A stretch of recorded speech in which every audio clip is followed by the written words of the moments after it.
For in Jesus' precious name we pray. Amen. Please, let's be seated.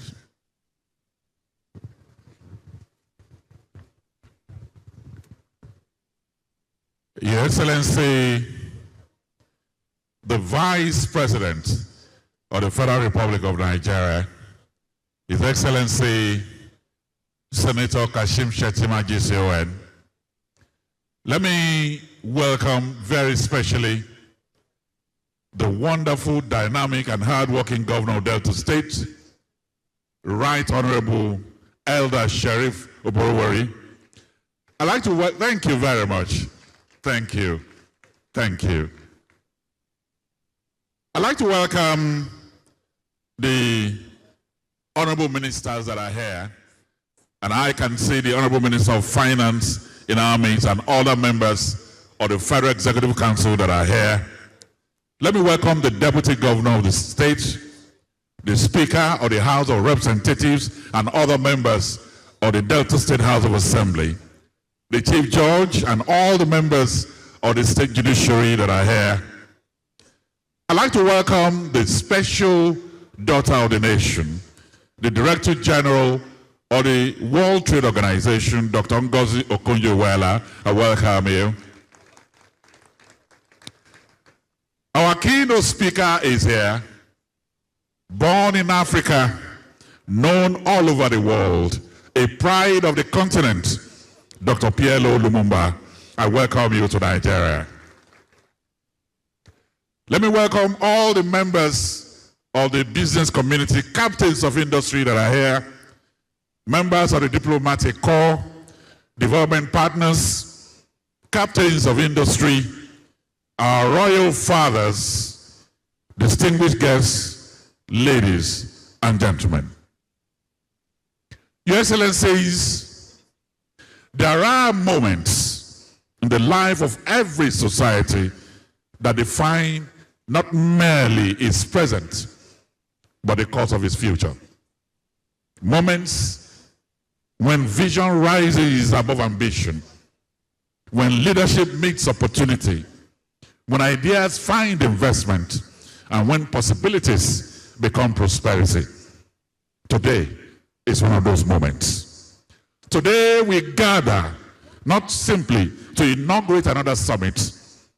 We gather to unveil a bold economic vision, to strengthen strategic partnerships, to inspire confidence.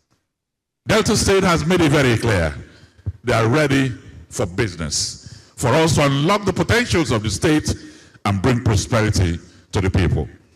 My name is Ebere Young, and we have four here that will anchor this event. We have Pastor Powell, who started. We have a medical doctor who is one of the finest media and communication persons in the country, Dr. Henry Nzeku. And then we have Joyce Daniel, the queen of the microphone. I welcome all of you.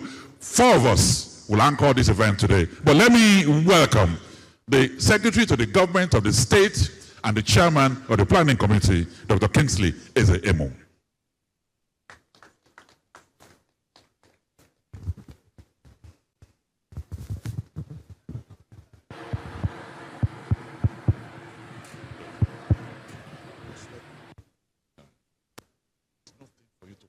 I'll just read the script. Yes.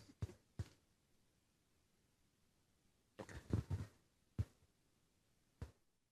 Your Excellency, the Vice President of Nigeria, Senator Kashim Shettima,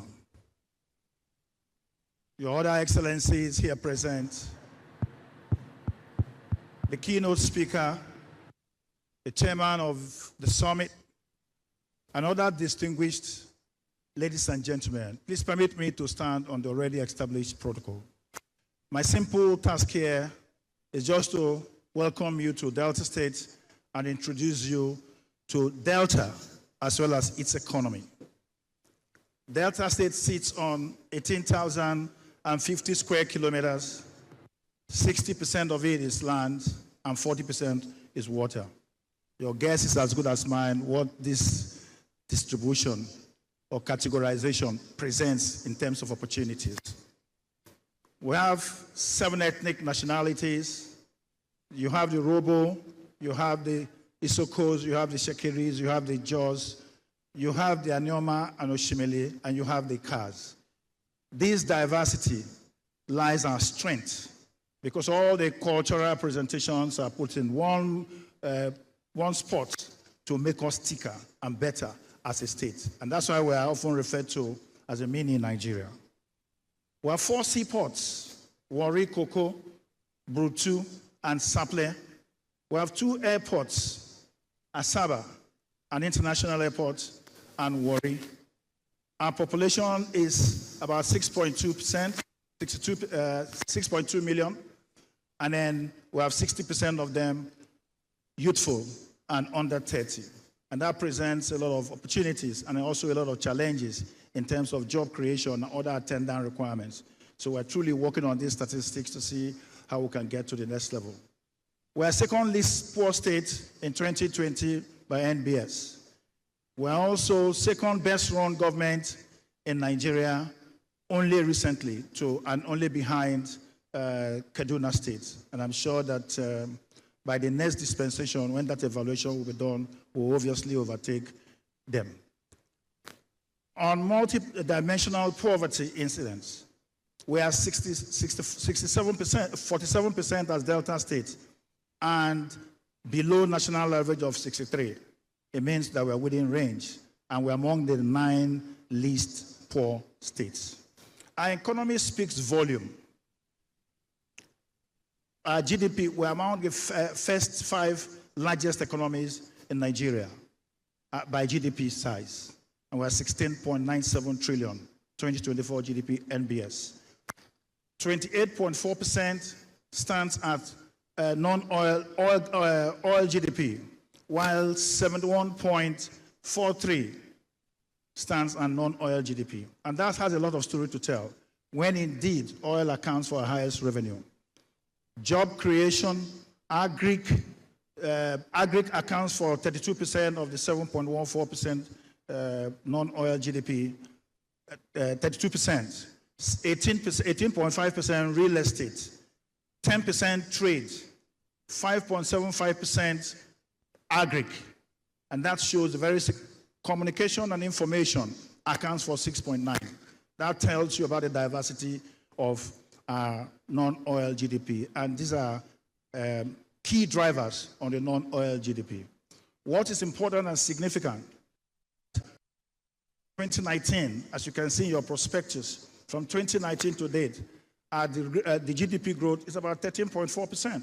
But between 2022 and 2024, we have had a significant leap to 18.34%, which shows that our economy is growing well. The fundamentals are right.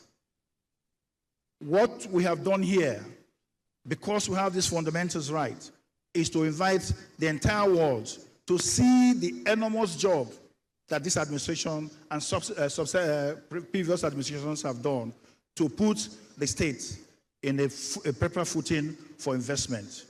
We have 5 critical thematic areas. The first is agriculture, agribusiness, and livestock. That happens to be a cornerstone. If you look at our non-oil GDP, that accounts for 32%, and that's very significant as it is. Mining, solid mineral and mining has become very strong. We are full of kaolin, we have huge presence of coal, lignite, and silica. All of this can be found practically all over in Delta State. And those are the presentations we are making and inviting the public to come on. Energy ecosystem. We have Transcorp Power in Delta State, we have Saple Power in Delta State, and we have 8.5 megawatts of IPP already running, established by the state. So here we have a big opportunity for investors to come in. We have the digital economy and innovation. Our youth will be displaying their skills and the potentials that they have for investors to come on by tomorrow when we have the plenary session here. And then Delta Special Economic Zone presents an important platform for us to run. We are situated on 3,600 hectares of land, and that's very significant. 2,600 in cocoa axis and 997, about 1,000 in the Kwale area. So gas is in abundance. What we are selling to the world is not only just the availability of that gas, we're also saying that the state has made significant development in the Delta Special Economic Zone. It's a tourist delight and investor's delight. So on this note, I'd like to welcome you to Delta State, its economy, and the people. Welcome, and thank you. Our special thanks to the Secretary to the State Government of Delta. We thank you for opening our eyes to see indeed the reason why we're here and all that we'll partake of and from as investors in the economy of Delta State. Please appreciate Dr. Kingsley Emu for his welcome remarks. Whilst he was speaking, the governor of Anambra State walked in. I would like to say good morning and welcome to Professor Charles Soludo. Please say good morning with me. Welcome, sir. Before we hear from the summit chair, I'll welcome the chairman of the Health and Safety Committee of the summit to give us a safety briefing as we proceed in today's summit. Welcome Dr. Akpowaye Akpomiemie as he makes his way to stage. If your hands are free, please receive him with an applause. Thank you very much. Your Excellency, the Vice President of the Federal Republic of Nigeria, Senator Kashim Shettima, GCON, Your Excellency, the Executive Governor of Delta State, Right Honorable Sheriff Oboriwori, please permit me to stand on established protocol. On behalf of the Health and Safety Committee, I welcome you to the 2026 Delta State Economic and Investment Summit. Before we commence today's proceedings, I would like to take a few moments of your time to highlight some important safety information. Your safety and well-being remains our highest priority all throughout the summit. Please take note of the following. We do have medical personnel and mobile clinics at designated areas throughout the event. If you feel unwell or you notice someone that requires medical attention, kindly alert the nearest official around you and they will inform our emergency officers who will respond immediately. Emergency responders are strategically located at all entry and exit points. They are putting on white bibs, so you recognize them. Kindly identify the nearest emergency exit close to you. Our emergency exits are the left points there. In an unlikely event of an emergency, please remain calm, follow the advice and the directives of the event officials. Should an evacuation become necessary, please do not rush or push.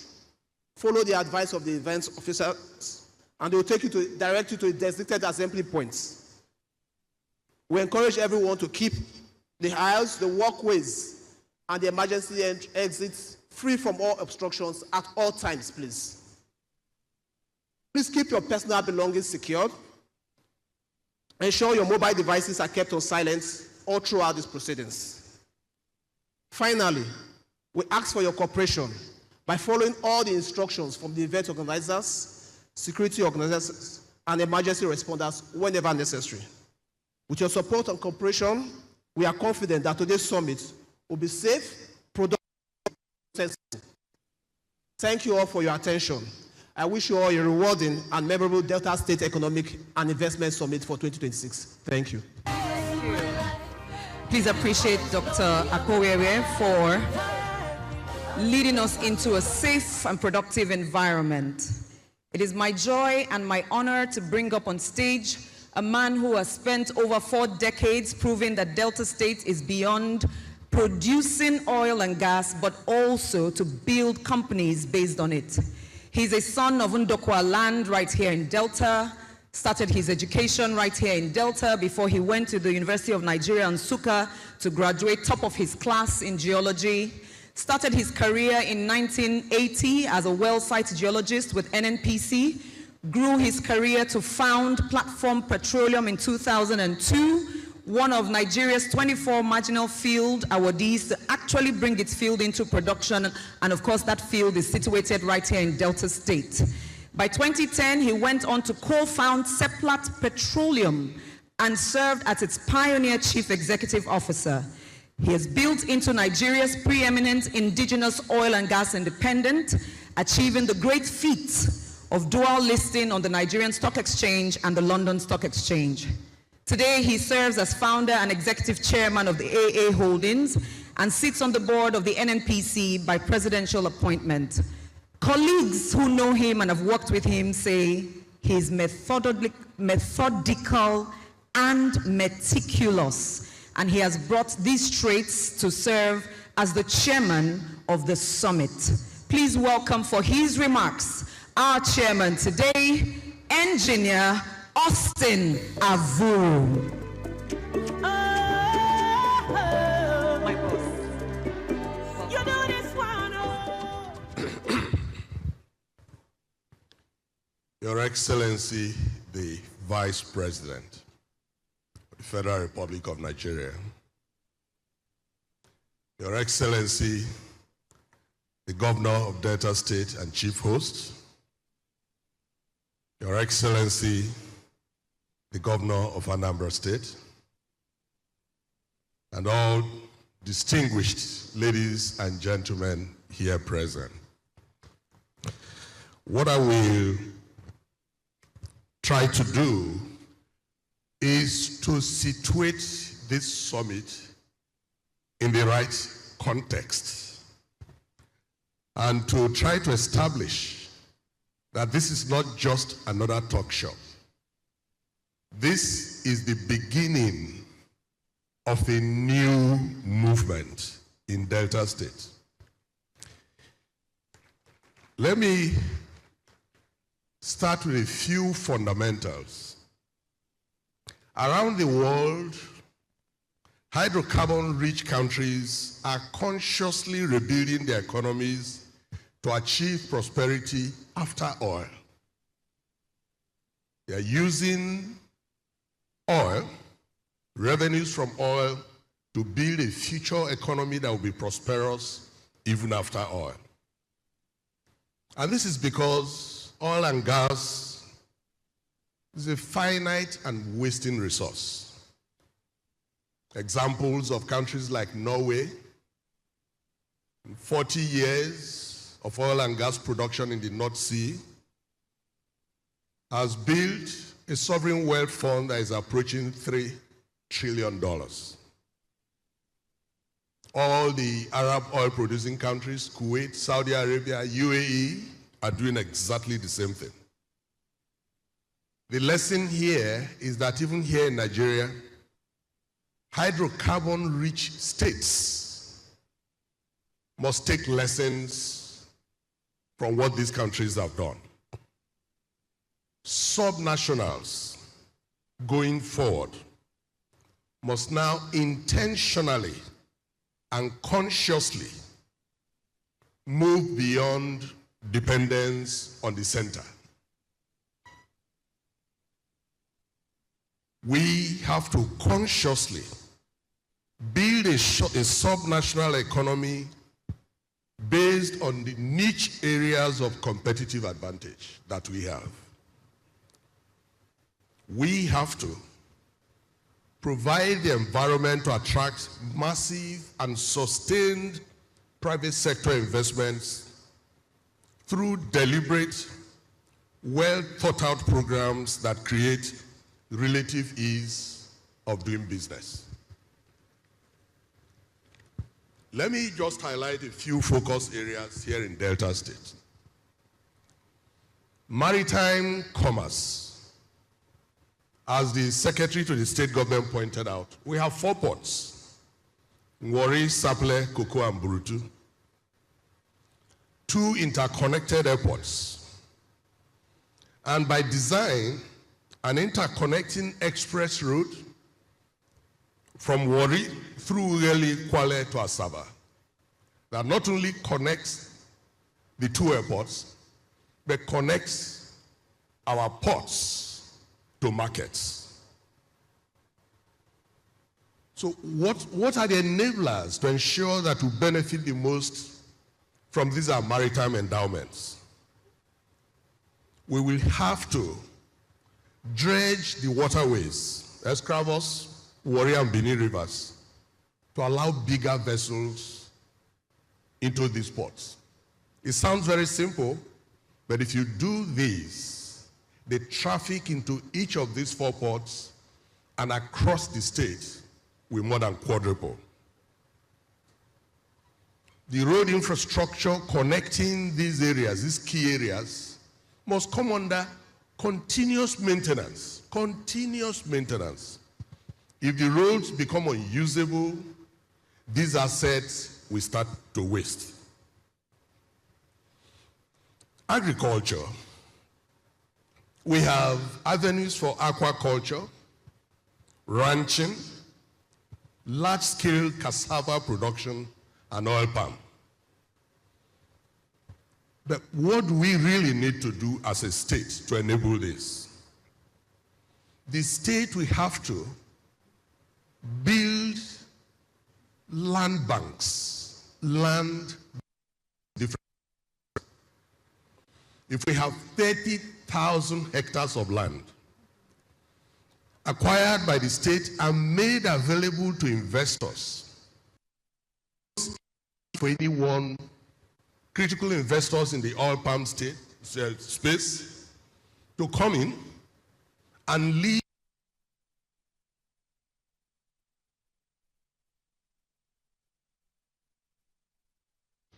And before you know it, Delta State becomes a critical producer of oil palm, both for domestic consumption and for export. But these land banks have to be acquired and made available by the state. It will be the same thing for large-scale cassava cultivation, not just for consumption, but for the production of ethanol. So these are steps to ensure that the things we have, our niche areas of competitive advantage, are exploited to bring in massive private sector investment. The last one I will talk about will be industrial development. We have an industrial park in Kwale. As we speak, we have made pipeline gas available within that park. Once we have anchor tenants, major anchor tenants into the park, it becomes easy to put in embedded power. We don't even need to connect to the grid. Embedded power in modules of 5 megawatts.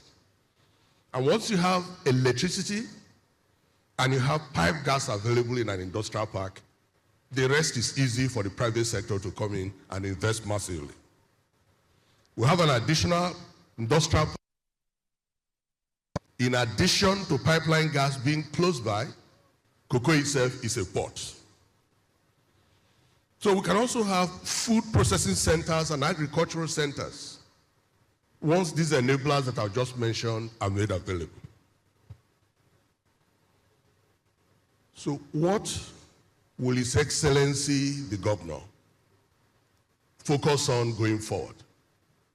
He has spent most of his first term providing critical infrastructure for the state to take off. The Secretary to the state government alludes that the state is very prosperous. No, we are just taking off. So what are the key enablers that His Excellency will focus on? We can't get any of these things done without security. His Excellency will have to invest heavily on security. This state must be safe for all of us to live, work, and prosper. A new security architecture built on technology and intelligence will have to replace these disruptive and largely ineffective checkpoints that we have. We have to move beyond that. Sometimes I give the example of Kigali in Rwanda. You hardly know that there are policemen around, but at every street corner there's somebody talking into a small microphone. It will be clear to you that if you commit a crime, you are only 100 meters away from the next person that will catch you. There are no checkpoints. The infrastructure going forward will have to be targeted. We're not just going to be building roads connecting villages and towns of well-known people. That's okay. But I'm saying the roads to be built and maintained, we have to service these clusters that I've spoken about and make sure that movements of goods becomes unimpeded. His Excellency, we have to devote time to producing healthy, well-educated manpower, which means healthcare, education must be emphasized. In the end, when we focus on these enablers, we must have a one-stop shop, very professionally run one-stop shop where investors can knock, pick up all the information they need, go back, whether you're applying for swaths of land or whatever it is, you have a one-stop shop where you'll be attended to professionally, and you come back into this safe state and invest. That is where His Excellency, the Governor of Delta State, will focus his second term, so that by the time he leaves, we'll all be able to live, work, and prosper in Delta State. Thank you.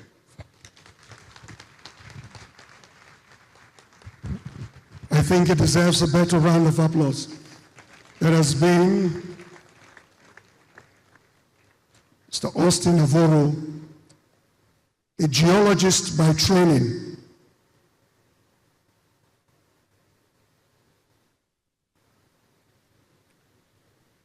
Your Excellencies, distinguished ladies and gentlemen, I have the singular honor and privilege to invite for his speech the pilot in charge of this flight. Since he boarded, he has aggressively signed a signature across the length and breadth of the state, both in infrastructure and human capital development. His passion is geared towards the non-oil and gas sector in growing the economy, creating an enabling environment for tourism, agriculture, sports, entertainment, micro, small, and medium enterprises to thrive. To widows and orphans, he has given hope in place of despair. To our youths, he has given them tools instead of excuses. To the workforce, a conducive atmosphere to work instead of tension. And now to the private sector, opportunities to tap into the potentials of the state seamlessly without stress. He is God-fearing, prudent, bold, transparent, focused, and sincere. Your Excellencies, it will interest you to know that while he was Mr. Speaker of the Delta State House of Assembly, he returned the sum of 500 million naira, that is $500 million, back to the treasury of unutilized funds at the end of a fiscal year. And as Mr. Governor, he hasn't borrowed a dime from anyone, dead or alive. Yet, his projects are seen from mainland to the creeks. A devout Christian, he still functions as an usher in the church. Please join me in welcoming His Excellency, Right Honorable Elder Sharif Oberowori, Governor of Delta State, to address us. Governor Sharif Oberowori to Sabi. This he become governor, Delta just a shine. Sharif walks the show, not be judged. Thank you very much. Thank you very much. Your Excellency, Senator Kashim Shettima.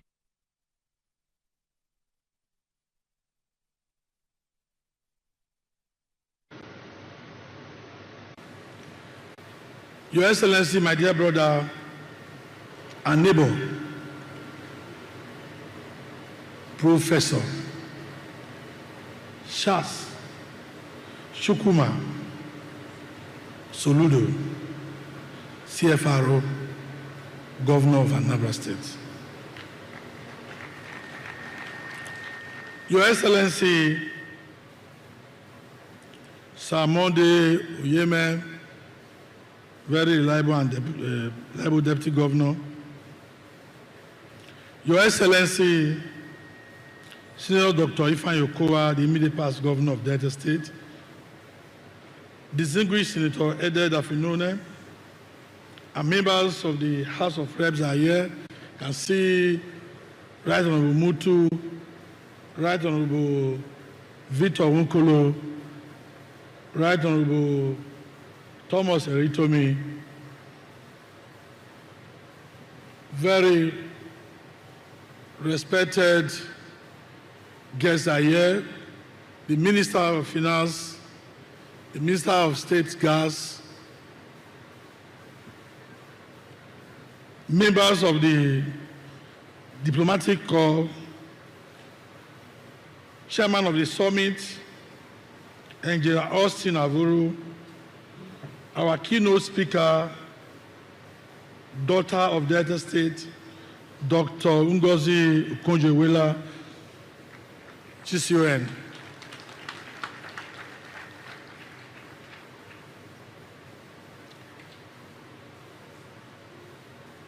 Our guest, Professor Patrick Otieno Lumba,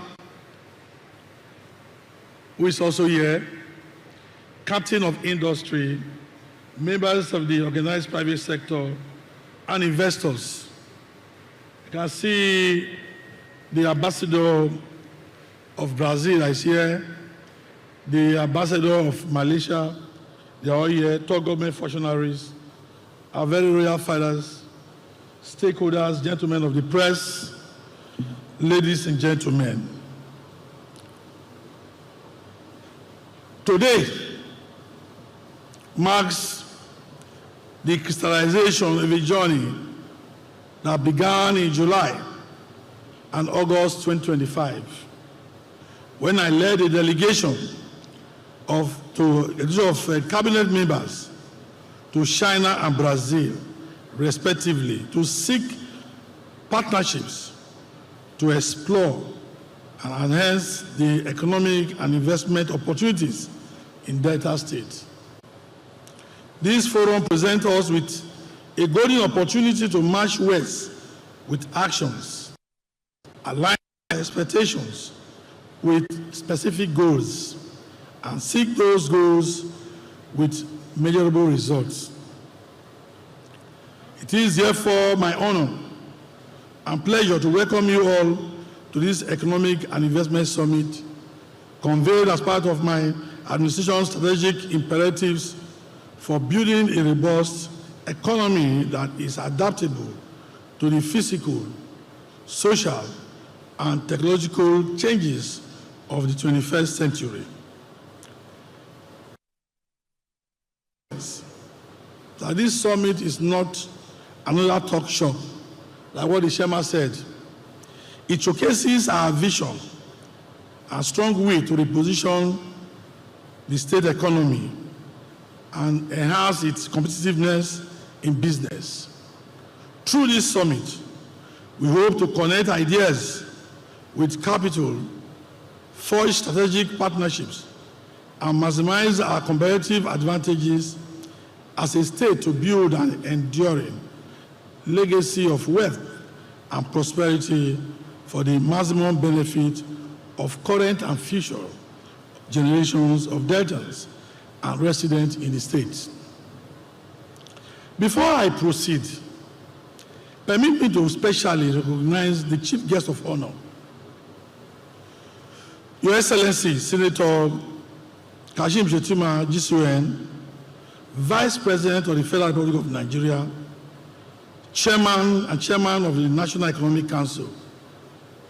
Mr. Vice President, the government and good people of Delta State are greatly honored to have you here today.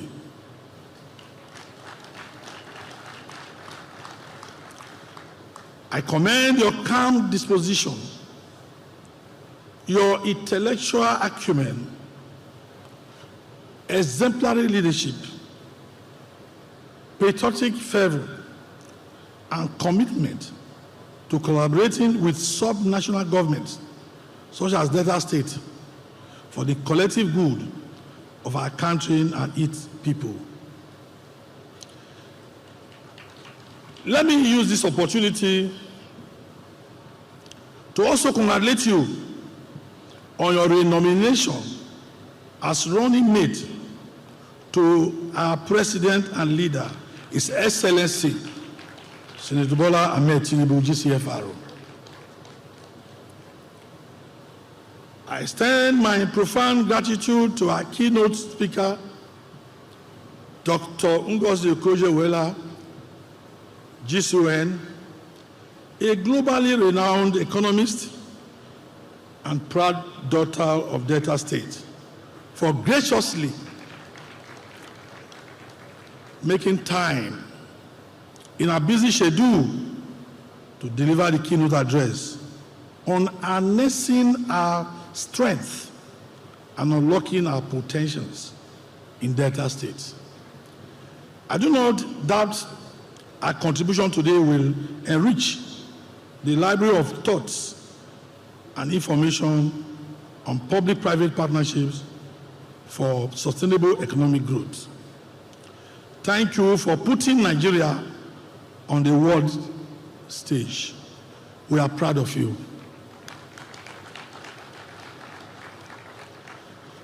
It is my honor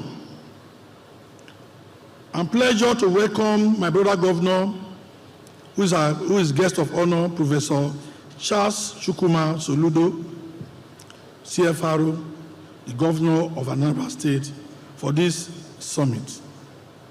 Your Excellency, I thank you for this heartwarming display of solidarity and support.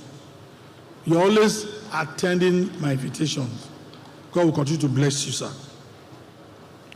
Also adding color to this event is the Honorable Minister of Finance and Coordinating Minister of the Economy. Thank you for coming. Minister of Livestock Development, Minister of Petroleum Resources, Gas, and the Permanent Secretaries representing the Ministry of Solid Mineral Development and Steel Development. Dear Honorable Ministers, I wish to put on record that your presence here is a great source of encouragement and inspiration. I recognize the presence of members of the diplomatic corps who have come to honor us with their presence. We also appreciate the group from Brazil, led by Roberto Gianetti, and director from Brazil Investment Promotion Commission, APES Brazil, and also delegation of Chinese investors, especially those who are already investing in Cocoa Free Trade Zone, for honoring our invitation.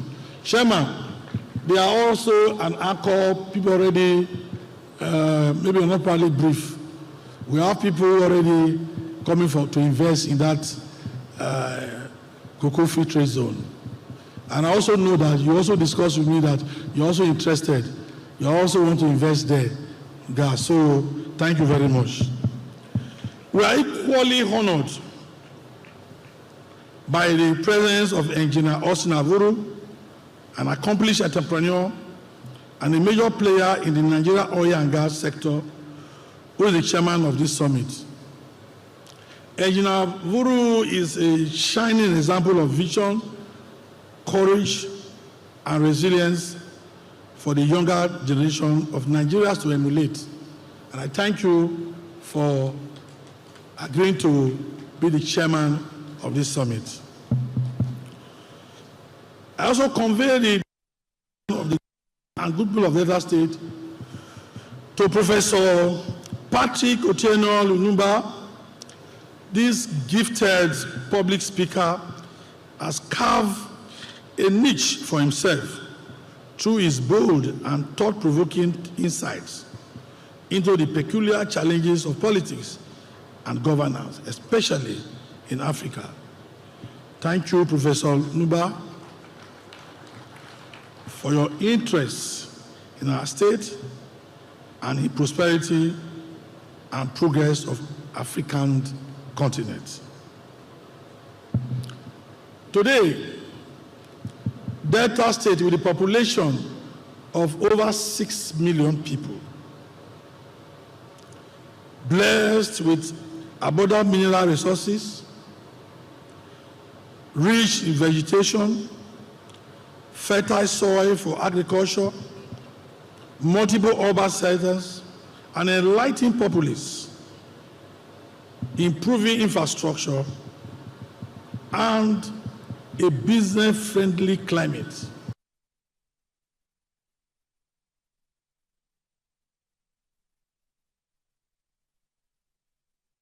Exploit and are harnessed.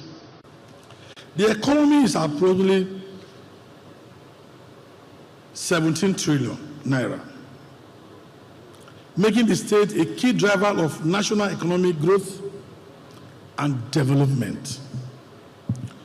Delta State connects major markets across Nigeria, serving as a gateway to the southeast and linking directly to Lagos, the nation's business capital. With up to 15 urban cities, this is the only that you have about 15 urban cities. 15.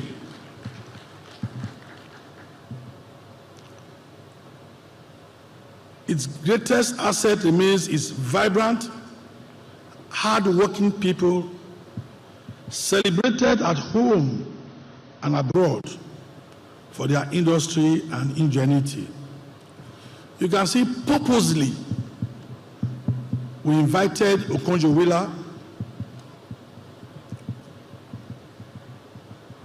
to give the keynote address because it's one of our own that we have exported out to go and do wonder.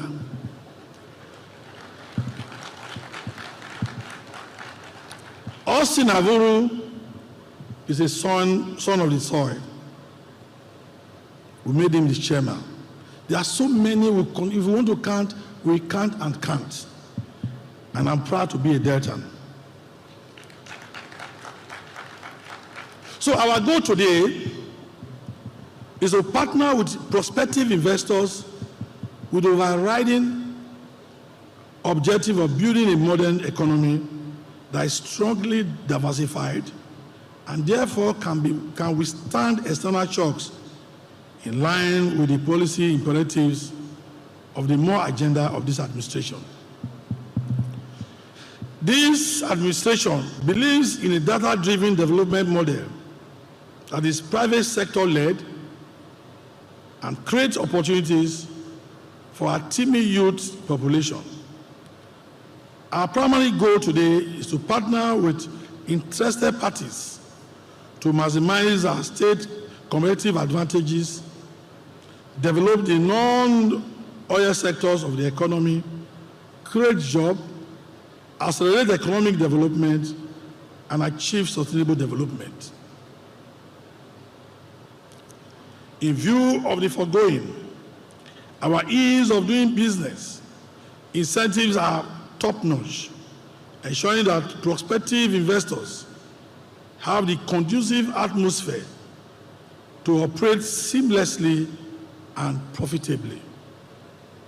The establishment of the Delta State Ease of Doing Business Council, chaired by me, is one of the major reforms we have undertaken to enhance the ease of doing business in the state.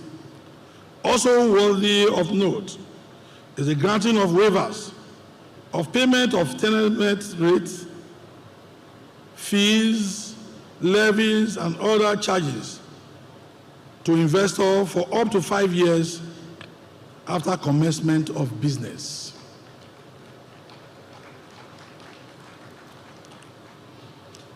The agro-industrialization plan of this administration, as contained in the MORE agenda, provides ample opportunities for profitable private sector investments in commercial agriculture and agricultural value chain.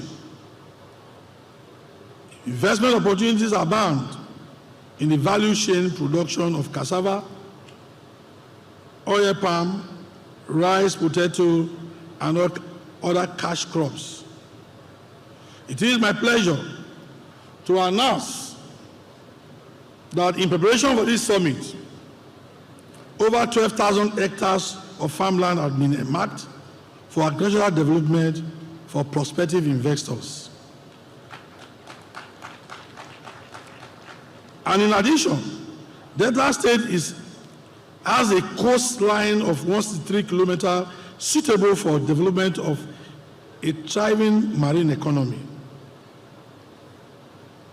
As one of Nigeria's leading oil and gas producing states, Delta State possesses abundant natural gas reserves alongside substantial renewable energy resources, creating a strong foundation for a diversified energy economy.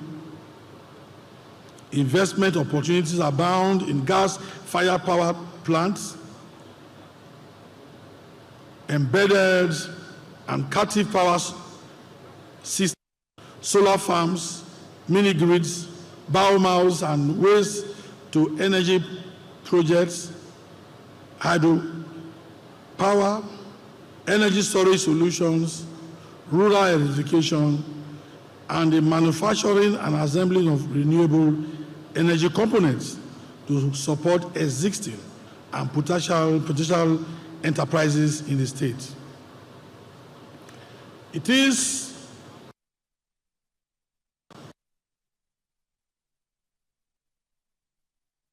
financial on careful budgeting, fiscal discipline, judicious allocation of resources, transparency, and accountability matched with excellent service delivery. Hence, despite the huge investment in improving public infrastructure, we have not borrowed a kobo from any bank, and we will not intend to borrow. Underscoring our commitment to fiscal discipline and prudent financial management. What this means is that prospective investors are coming to a state that is financial and provides an enabling environment for them to operate without let or hindrance. In line with the fourth pillar of the MORE agenda, which is enhanced peace and security, we have strengthened the security architecture in Delta State. And that's why we brought you to become the chairman, so that you know what we are doing. So that you don't look like if you are those in diaspora. This state, the security agencies in the state have been very effective in combating crime and criminality, keeping our state safe. Indeed, our investment in the security sectors have boosted morale among security personnel and local communities, improved trust between security forces and residents, and created a safer environment for economic and social activities.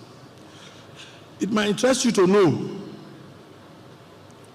that Delta State was adjudged the safest state for oil and gas investment in Nigeria in 2024 by the Federal Ministry of Petroleum Resources. It's an overwhelming vote of confidence in the state as an investor's haven. Mr. Vice President, as I conclude my address, I am pleased to announce that the government has set aside $100 million, approximately $133,800,000,000 as viability gap funding to de-risk new investments in the states.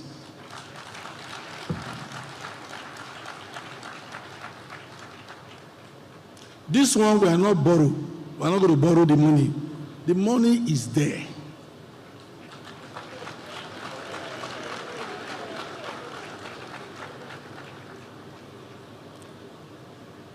This is a practical demonstration of our commitment to ensuring that the agreements reached at this summit are executed without delay. As stated at the beginning of this speech, this summit is not a talk show.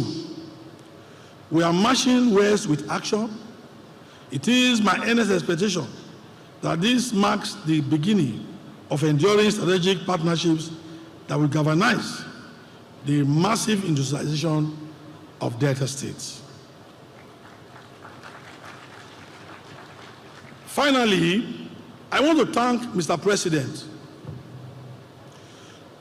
His Excellency Senator Bola Ahmed Tinubu, GCFRO, the Vice President, Senator Kashim Shettima, GCON, and their entire team for constantly working hard to bring the development of democracy to all Nigerians. I thank Your Excellency, my brother Governor Soludo, very dear honorable ministers of the Federal Republic of Nigeria, and other eminent invitees for honoring us with your esteemed presence. My deep appreciation also goes to our distinguished guests, especially our friends from Brazil and China, for their interest in the development and progress of Delta State.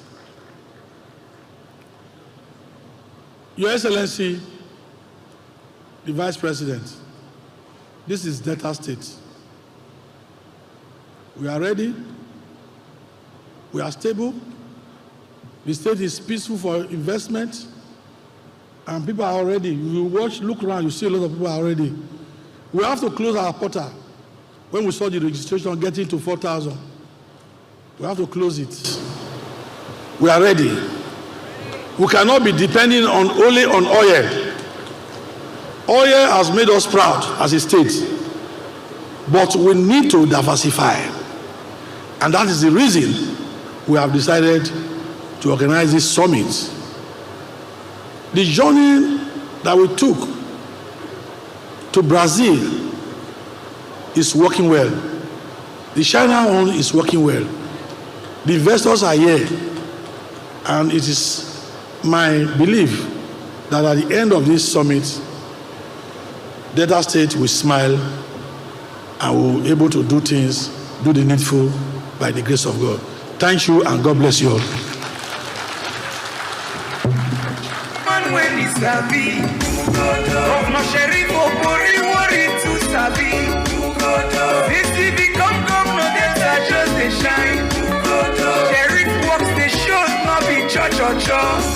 Since you bring Julius Baker, we don't know our states again.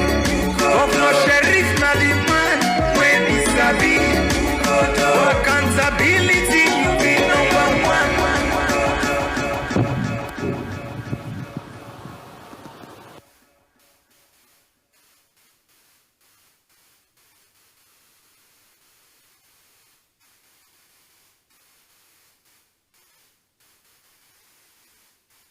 For governor when he sabi. Sheriff, they walk on the church. We ask God for give us Sheriff. Delta Central, not South Sheriff and right in there. That's why Deltas are saying Ukodo is better. Shout Ukodo for the man when he sabi. Governor Sheriff, Okori worry to sabi. This if he come governor, Delta just they shine. Sheriff walks the show, not be church. All right.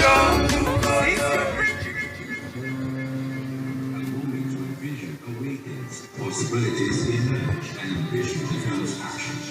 Every transformation begins with the courage to move forward. This is the story of Delta State.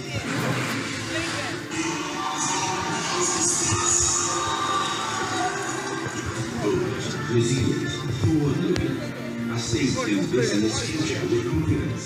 It's the way they set it up. Strategic location and greatest assets. It's people. There's a 1 million metric ton shortfall in palm oil production, and that makes it strategic for any investor to invest in palm oil.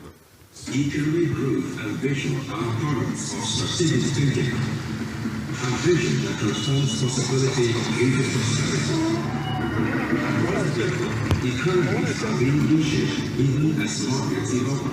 In the point which the administration of Governor Sheriff is leveraging the state's and strategic geopolitical location to forge partnerships that are beginning to define the future of Delta.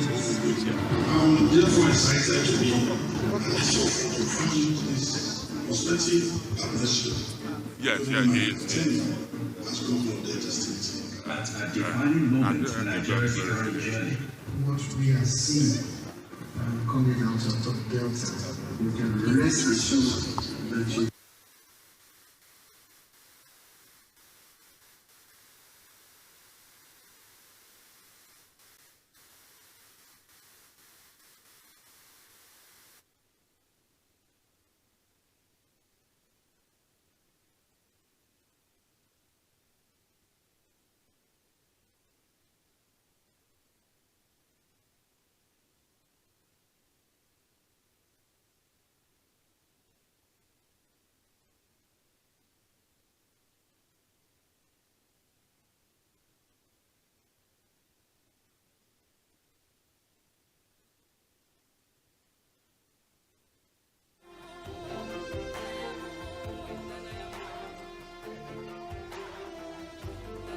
and get to their destination. Because duty demands it, and the people deserve it. Today, Delta State stands at the threshold of a new era, inviting investors, innovators, entrepreneurs, and development partners to become part of one of Africa's most compelling investment destinations. The question is simple: why Delta? As Nigeria's leading oil-producing state, Delta remains one of the nation's foremost economic engines. Its vast hydrocarbon resources provide opportunities across the entire energy value chain, from exploration and production to refining, petrochemicals, gas processing, manufacturing, and energy services. Beyond its natural wealth lies an even greater resource: its people. Spread across more than 18,000 square kilometers of largely fertile land is a vibrant and culturally diverse population of nearly 7 million people. More than half are young, energetic, digitally connected, and increasingly equipped with the skills to compete in a knowledge-driven global economy. This summit provides a platform to find and define purpose. It's the ideal opportunity. In all of these, Delta has not lost sight of its traditional advantage: its fertile soil, abundant waterways, and favorable climate make it one of Nigeria's most promising agricultural destinations. From cassava and oil palm to aquaculture, food processing, packaging, storage, and export, opportunities exist across the entire agricultural value chain. As demand continues to rise, so too does the potential for sustainable agribusiness investment. Strategically positioned along the banks of the River Niger, Delta State serves as a commercial bridge connecting Nigeria's southwest and southeast, while also providing direct access to the Niger Delta and the Atlantic Ocean. Its extensive inland waterways and over 160 kilometers of coastline along the Bight of Benin position the state as a natural hub for maritime commerce, logistics, manufacturing, and the emerging blue economy. Complementing these advantages are two airports that connect Delta to domestic and international markets, alongside the ports of Warri, Sapele, Koko, and Burutu. Critical assets supporting trade, industry, and regional integration. The future belongs to economies that invest in people. Across Delta State, investments in education, healthcare, digital innovation, vocational training, and entrepreneurship are preparing a workforce equipped for the industries of tomorrow. A skilled workforce, a competitive economy, a future built on knowledge, strong institutions inspire investor confidence. Through the Delta State Investment Development Agency and the Ease of Doing Business Council, the government continues to simplify investment procedures, strengthen public-private partnerships, and improve the overall business environment. You know what it means when you still do see a CFO and you're able to access a bank loan, that means the state and you submit CFO. CFO we got here is so valued enough that we actually use it to access the bank loan. We started with 84 rooms, and now we have expanded from 84 to 140 rooms with other apartments.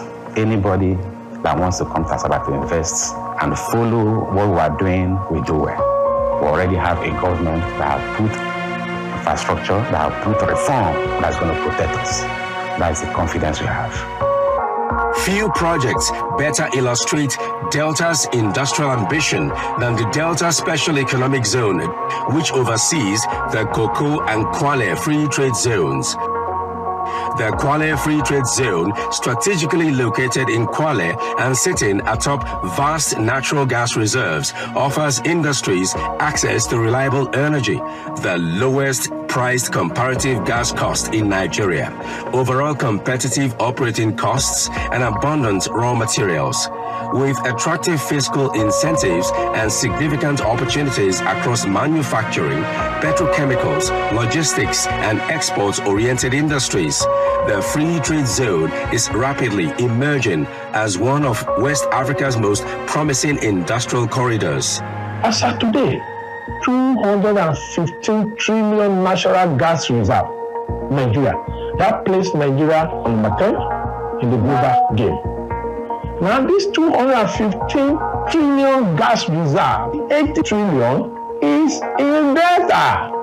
And this 80 trillion that is in Delta, 60% of it is in Kwale Free Trade Zone. With a good business plan and good execution, you get your investment back. A catalyst expected to generate over 50,000 direct and indirect jobs while accelerating industrialization across the region. That Delta is ready for business can only be seen through its ₦1 billion revolving loan domiciled in the Bank of Industry (BOI) for businesses to access. This policy has made Delta a favorable investment destination for SMEs. The vision is central to Delta's growth as SMEs are the foundation of modern commerce and account for over 90% of businesses globally, while providing more than 70% of all employment. The revolving loan is offered at single-digit interest rates, less than 10%. Business owners can access between 20 million and 50 million naira for business expansion and working capital. There will be no better place to invest your money than Delta State. Before now, we used to be mainly into the oil and gas, that we had to diversify our source of income to support the food security agenda. Economic growth flourishes where confidence exists. Beyond infrastructure, investors seek security, stability, transparency, and the rule of law. Through sustained investments in security architecture and continued judicial reforms, Delta State is strengthening investor confidence by ensuring that investments are protected, contracts respected, and businesses operate within a predictable legal framework. I'm a farmer. and I can be in my farm up to 11 o'clock in the night, and I will still drive home, no escort. Delta State is one of the safest states in Nigeria. The opportunities extend even further. Tourism and hospitality remain exciting frontiers for investment, offering enormous potential across ecotourism, cultural heritage, entertainment, sports, and leisure. The creative economy is expanding. Innovation is accelerating. New industries continue to emerge. The possibilities are immense. No economy achieves greatness in isolation. Progress is built through partnerships. Growth is sustained through investment. Prosperity is created through shared purpose. Delta State enters this summit with clear advantages, practical opportunities, and an unwavering commitment to sustainable economic transformation. For investors, development partners, financial institutions, and entrepreneurs, the invitation is simple. Move beyond interest, embrace partnership, turn opportunity into enterprise, enterprise into prosperity, and prosperity into a lasting impact. Harnessing our strength, unlocking our potential. Welcome to the Delta State Economic and Investment Summit 2026.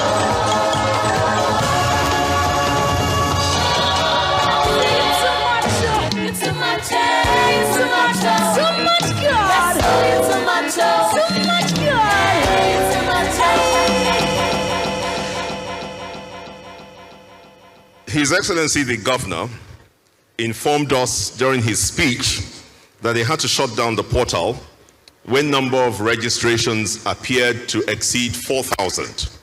Listening to the applause you've just given to that documentary, it doesn't appear that that's the applause from over 4,000 people in this hall. And I think we can even do better. Only the Chinese and the Brazilians are applauding now. Delta people, Nigerians, are you here with us? If you're here, make some noise. Let's get some energy going.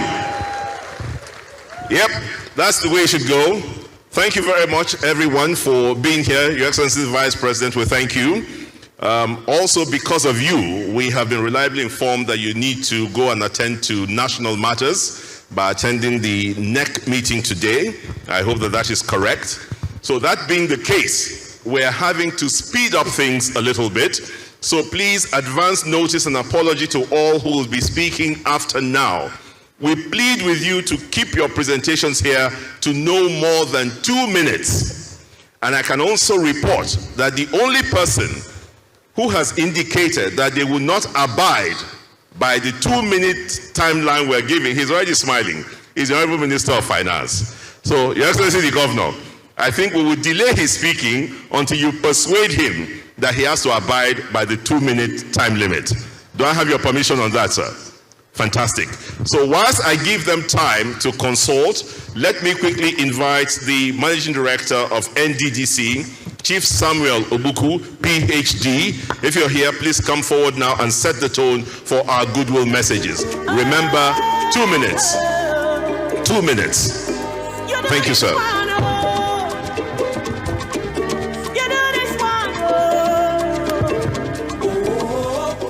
Your Excellency, the Vice President of the Federal Republic of Nigeria, is Senator Kashim Shettima, and also the presidential running mate of the All Progressive Congress. Your Excellency, the Governor of Delta State, Right Honorable Elder Sheriff Francis Oborowori, the Governor of Anambra State, His Excellency Chukwuma Soludo, members of the National Assembly, ministers, please permit me to rest on a well-established protocol, just as we are asked to make sure we speed up our goodwill message. Your Excellency, the Governor of Delta State, I want to say thank you for convoking this Economic and Investment Summit. The summit is not only meant to serve Delta State, but it is meant to serve Nigeria and the Niger Delta. Because I believe this is a prelude among your colleagues, especially in the region. And this is the first I am attending, so I have to say thank you for setting the pace. I can also confirm that the governor is not only just convoking this summit for the sake of gathering people to deliberate on the potentials in Delta State, but I can also confirm that the governor is also ready. Because the governor, while he has been on the saddle, has actually deepened the infrastructural development in Delta State in preparation for investors. So I can assure all investors that are here that feel free to come and invest in Delta State. Feel free to come and invest in the Niger Delta, because the Niger Delta right now is the safest part of Nigeria. Thank you very much. Thank you, Chief Samuel Ogbuku, PhD, Managing Director, NDDC. Let me quickly invite for his own goodwill message, Engineer Jamiu Ibrahim, MNI, OON, National President of NASIMA and Chairman of the Organized Private Sector of Nigeria. Engineer Jamiu Ibrahim, thank you, sir. 2 minutes, please bear with us.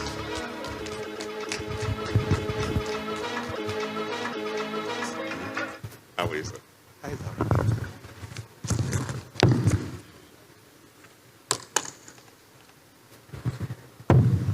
2 minutes.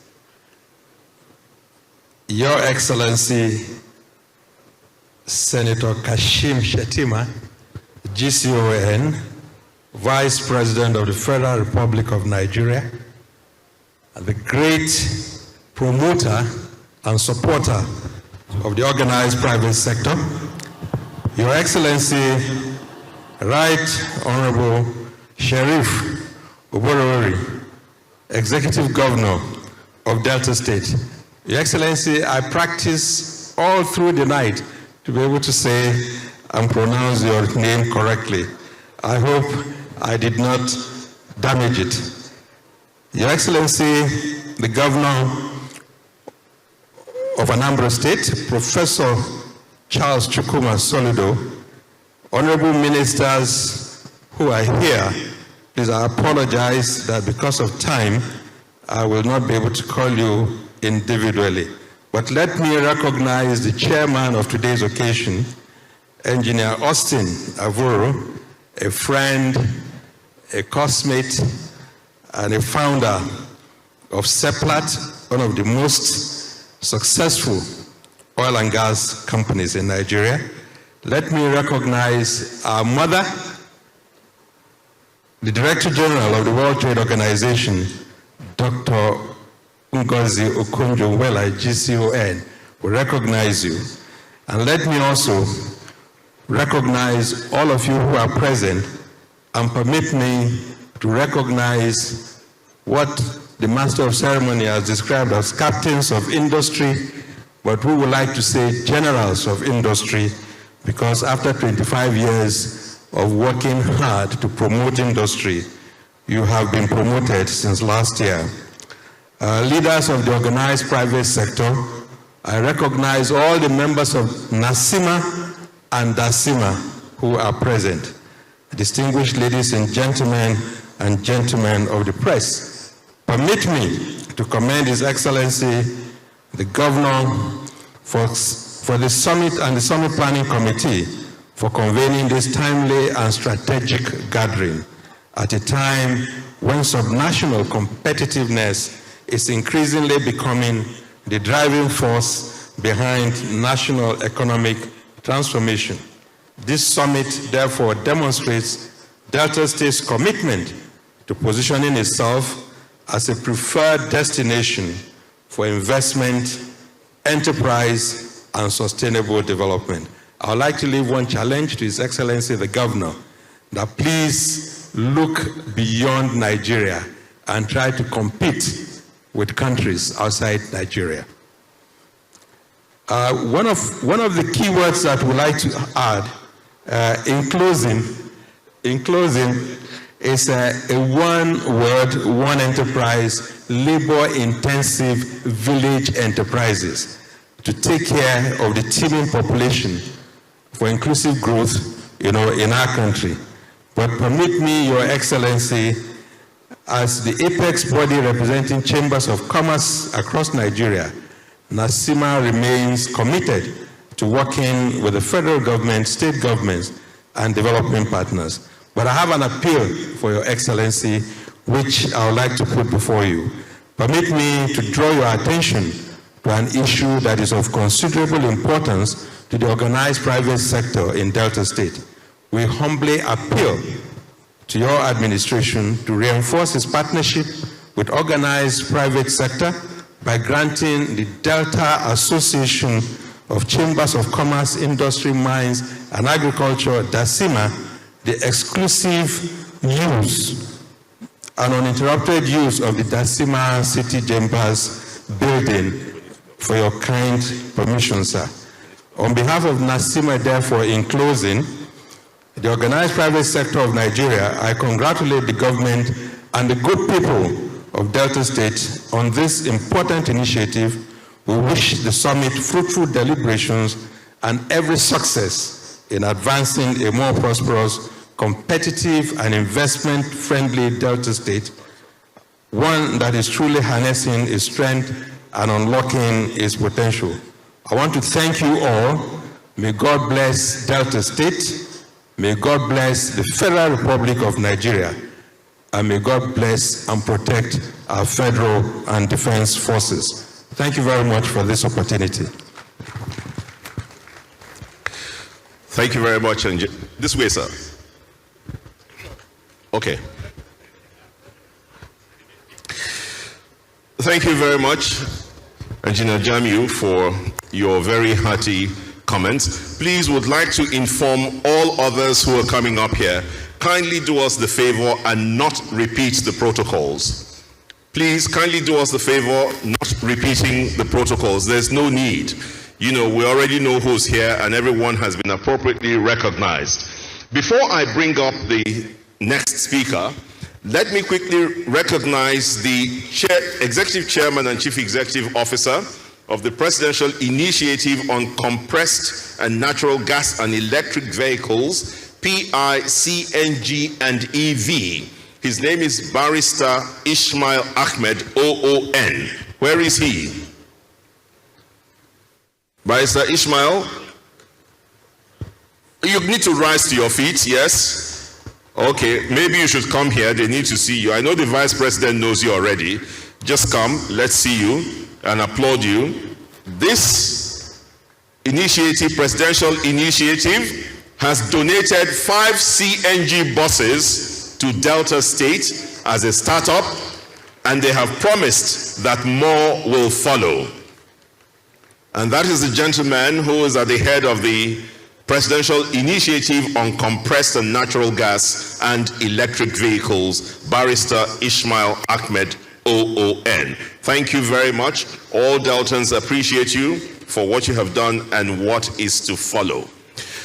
Let me therefore quickly, you have been told that I think August last year, our very hard-working governor was on a tour of many countries, and Brazil was one of those countries. And to underscore the importance, the Brazilian ambassador to Nigeria, His Excellency Carlos Jose Garcetti, is here with us this afternoon. We would like to invite His Excellency to come forward and deliver his goodwill message. Please, a round of applause for the Brazilian ambassador to Nigeria. Thank you, sir. Thank you. Yes, good morning. Mr. Vice President, distinguished guests, all protocol observed, I'll start my speech. Well, I'd like to make a few remarks on the bilateral relations. Brazil does not see Nigeria solely as a market for its exports. We are both developing countries and share a number of common objectives. Brazil's exports to Nigeria are primarily agricultural products, of which raw sugar is the most significant. As you are aware, Nigeria also buys aircrafts from Embraer, the Brazilian manufacturer. The last one was delivered to Air Peace a few weeks ago. Brazil is a major importer of fertilizers from Nigeria. In fact, depending on the month, Brazil is the largest importer of Nigerian non-oil products in the world. Bilateral trade between Brazil and Nigeria increased 36% in the last 2 years. We see bilateral trade as a tool for development of both Nigeria and Brazil, and we're happy to see now products of higher added value being traded. Brazil is supporting Nigeria's agricultural development. Last year, both countries signed a $1 billion agreement to boost agriculture and food security, the Green Imperative. The purpose is to enable the acquisition of farming equipment, but also to provide training and to establish services centers across the country. Likewise, the project incorporates technical assistance and technology transfer, drawing on the experience accumulated by Brazil, notably by Embrapa over the last 5 decades. We are experiencing the most productive period in our bilateral relations. President Tinubu already visited Brazil 3 times. The Vice President of Brazil, Geraldo Alckmin, visited Abuja last year to meet Vice President Kashim Shettima. The Vice President Shettima visited Brazil last year to participate in COP30, which was held in Belém, in the heart of Amazon region. Ministerial visits have become more frequent and are bearing tangible fruits. The Minister of Foreign Affairs of Brazil was in Abuja in March last year, and his Nigerian counterpart visited Brazil 3 times. Last month, the Minister of Agriculture of Brazil, Mr. André de Paula, visited Abuja and met with Vice President Kashim Shettima and the Minister of Agriculture, Abubakar Chiari. The Trade Promotion Agency of Brazil, APEX, led a groundbreaking mission to Abuja last year, bringing together 60 representatives of companies from 43 economic sectors. We're pleased to see the private sector building upon governmental initiatives and agreements. To mention just one example, Air Peace was recently granted authorization to operate commercial flights to Brazil. Next time, the Brazilian delegation coming to Nigeria, instead of 24 hours, they may arrive in only 7 hours. After 32 years, Brazil and Nigeria will be connected again. Concluding my remarks, I'd like to wish Delta State Economic Investment Summit participants a very successful and productive interaction. I hope this forum will provide a platform for deepening the cooperation between our countries in matters of great social and economic importance. I'm also glad to see the interest of our private sector in doing business across the Atlantic, exploring new market opportunities and building of the agreements of both countries have celebrated. Thank you very much. A loud appreciation to His Brazil, to Nigeria. Thank you so much, sir, for your kind intervention. Allow me now bring up the gentleman who is the architect behind some of the most significant tax and fiscal reforms in Nigeria in recent times. Please welcome the Honorable Minister of the Finance and the Coordinating Minister of the Economy, who will be speaking for 2.5 minutes. Please welcome Professor Taiwo Oyedele, very resoundingly, as he makes his way to stage. It's economical. Welcome, sir. Thank you. Your Excellency, Mr. Vice President, Your Excellencies, governors, ministers, senators, special guests, distinguished ladies and gentlemen, please, I need 5 minutes. Okay, thank you, Your Excellency. Looking closely at the theme of this summit, harnessing our strengths, unlocking our potentials, I'm convinced that every word in that phrase was chosen with purpose. It does not say discovering strengths, because Delta State's strengths are not hidden. They are carved into your map, flowing through your waters, resting in your soul, and burning brightly in the ingenuity of your people. So, it says harnessing. then it doesn't say wishing for potentials. It says unlocking them. A bold declaration that the key already exists and that Delta State possesses the courage and readiness to turn the key. That distinction matters because it mirrors the exact journey Nigeria has undertaken as a nation. When President Bola Ahmed Tinubu took office, the administration confronted distortion head-on. Mr. President refused to hide behind fiscal illusions. He unified a fractured foreign exchange market, removed a crushing fuel subsidy, reclaiming billions of dollars that once vanished into artificial pricing so they could be invested into hospitals, schools, and in constructing roads. He restored disciplinary monetary policy by ending the excessive printing of money, opaque and multiple windows of exchange rates. And through comprehensive tax reform, we widen the tax base while lifting the heavy burden off the shoulders of businesses, especially small businesses. States and local government now receive unprecedented revenues, enabling them to pay salaries on time, settle pension arrears, while investing in human development and building transformative infrastructure. I share these milestones not to declare victory, but to state a profound truth that macroeconomic stability is the job of the federal government, and that foundation has been laid. The center secures economic stability, the state converts stability into shared prosperity, and local government deliver it as a tangible, higher standard of living for every family. That division of labor is where true fiscal restructuring takes place. Abuja can stabilize a currency, but Abuja cannot operate a processing plant in Ughelli. Abuja cannot address land title matters in Warri, nor can it identify the Isoko farmer who needs an off-taker today. Those decisions, the ones that turn abstract statistics into jobs, thriving factories, and profitable market stalls, happen right here. They are driven by leadership that knows this terrain, its people, and its true potential. Few states in our nation carry debtors' extraordinary gifts. You hold the hydrocarbon wealth that has powered Nigeria for generations. Your rivers and ocean coastlines make you a true titan of the blue economy. Your land is fertile. Your vast mineral wealth rests beneath your soil, waiting for capital to bring it to life. Yet, raw endowment has never been the ultimate differentiator. Execution is. Capital has no regional sentiments and no political loyalty. Capital goes where it's welcome and stays where it is protected. To the investors and captains of industry in the room, you are not being asked to take a leap of faith on unproven promises. The macroeconomic turnaround is documented and is real. The question before you today is practical and immediate.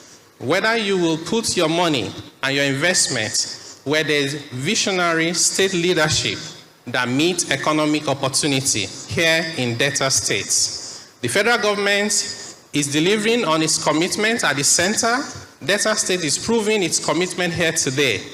Now I call upon the entrepreneurs and investors in this room to complete the circuit so that the strategy we discussed today become the shared prosperity felt in every Delta home tomorrow. Thank you very much. I wish you a transformative and highly successful summit. Thank you very much. Thank you so much, sir. I need your time.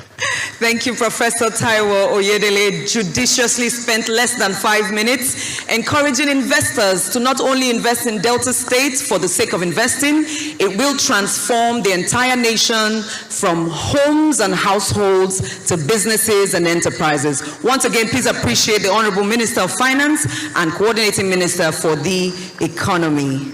It is my joy and my delight to bring to stage the son of Onitsha Ukwu in Aniocha North, one of Africa's most consequential investors, chairman of the United Bank of Africa, chairman of Transcorp Group, the founder and chairman of Heirs Holdings, with interests in banking, power, energy, hospitality across the continent. Through his foundation has committed over $100 million to the training and funding of entrepreneurs across all 54 African nations, a philosophy he calls African capitalism in action. Please welcome the trailblazing Tony Elumelu, CFR, as he brings to us his 2 minutes of goodwill at the Delta State Economic and Investment Summit 2026. Keep the music playing. He's coming in the TOE way.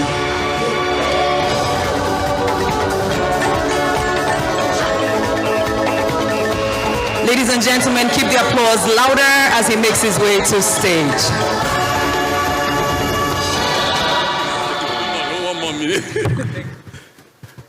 I know they have warned us not to recognize anyone, but our Vice President is here. And I think Mr. Vice President's second state is Delta State. Thank you for coming.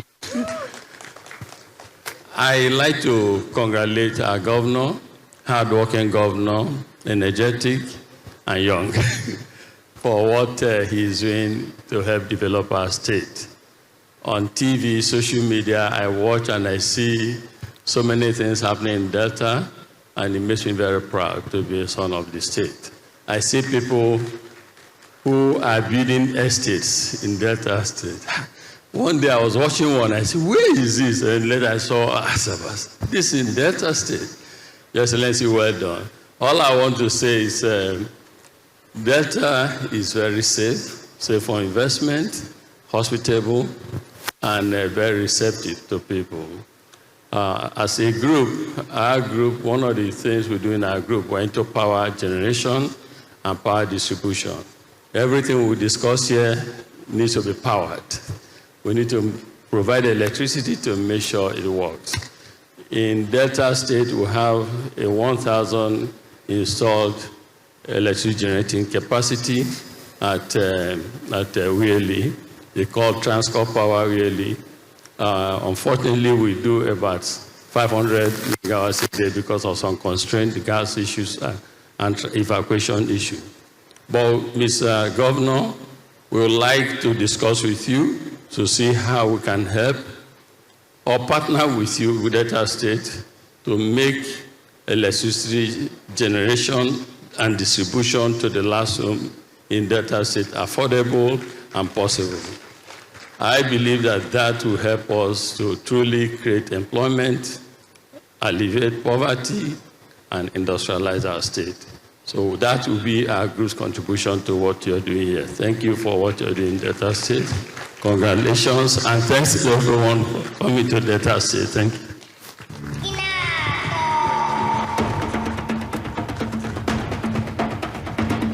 That's Mr. Tony Elumelu, the man that developed the concept of African capitalism. Thank you very much. I'd like to also welcome here very quickly the Managing Director of the Southeast Development Commission, Mr. Mark Okoye. Your Excellencies, distinguished ladies and gentlemen, today, Delta State speaks with one clear message. Delta is open for business. The summit is more than an event. It is a statement of confidence, a declaration of interest, a declaration of readiness, an invitation to innovators, entrepreneurs, and business people. That's why we'll take a few attestations, and we'll kick off now with the owner of Mosra Energy, Mr. Ramos Olukayode. The rule of 2 minutes continues, even with the attestation. Mr. Ramos Olukayode. Okay. Let's clear the path for him, please. Let's clear the path for him. And then Chief Theodore Malu, you'll be the next person. And then finally, Julius Rone. I welcome you. Your Excellencies, my brothers, All protocols observed. In business, we often say capital is courageous, but it's never careless. Investors commit their resources where they find vision, stability, true partnership, and confidence. We have proven coal reserves exceeding 200 million tons in Delta State alone. In Obonkpa, Ugboba, Ukuzu, and Ugboju. And we are already mining. The Delta State is safe for our mining operations. The cement companies rely on us for their coal supply. Delta State has the largest reserve of coal in Nigeria. Our partnership with the Delta State government to develop 600 megawatts mine-mouth power plant in Obonkpa and the proposed energy and industrial special economic zone in Aniocha is a demonstration of what is possible when government and private enterprise work together with a shared vision. But our ambition goes far beyond building a power plant. Let me put this into perspective. 200 million tons of proven coal reserve in Delta State is not just a geology. It represents over 30 years of continuous, guaranteed baseload power. That is enough continuous electricity to fuel industrial manufacturing. Manufacturing, technology hubs, and processing plants right here in Delta soil without interruption. We are not just lighting up a grid. Under the MORE agenda, we are anchoring West Africa's next industrial powerhouse. To my fellow investors, my message is simple.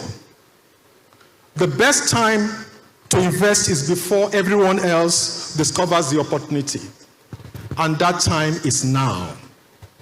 Your Excellency, thank you for your leadership, your openness to partnership, and your commitment to building a more prosperous Delta State. God bless Delta State and the Federal Republic of Nigeria.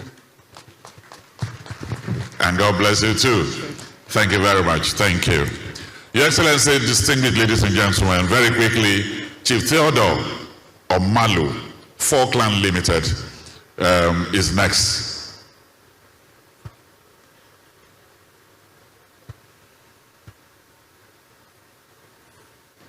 You're welcome. No, two.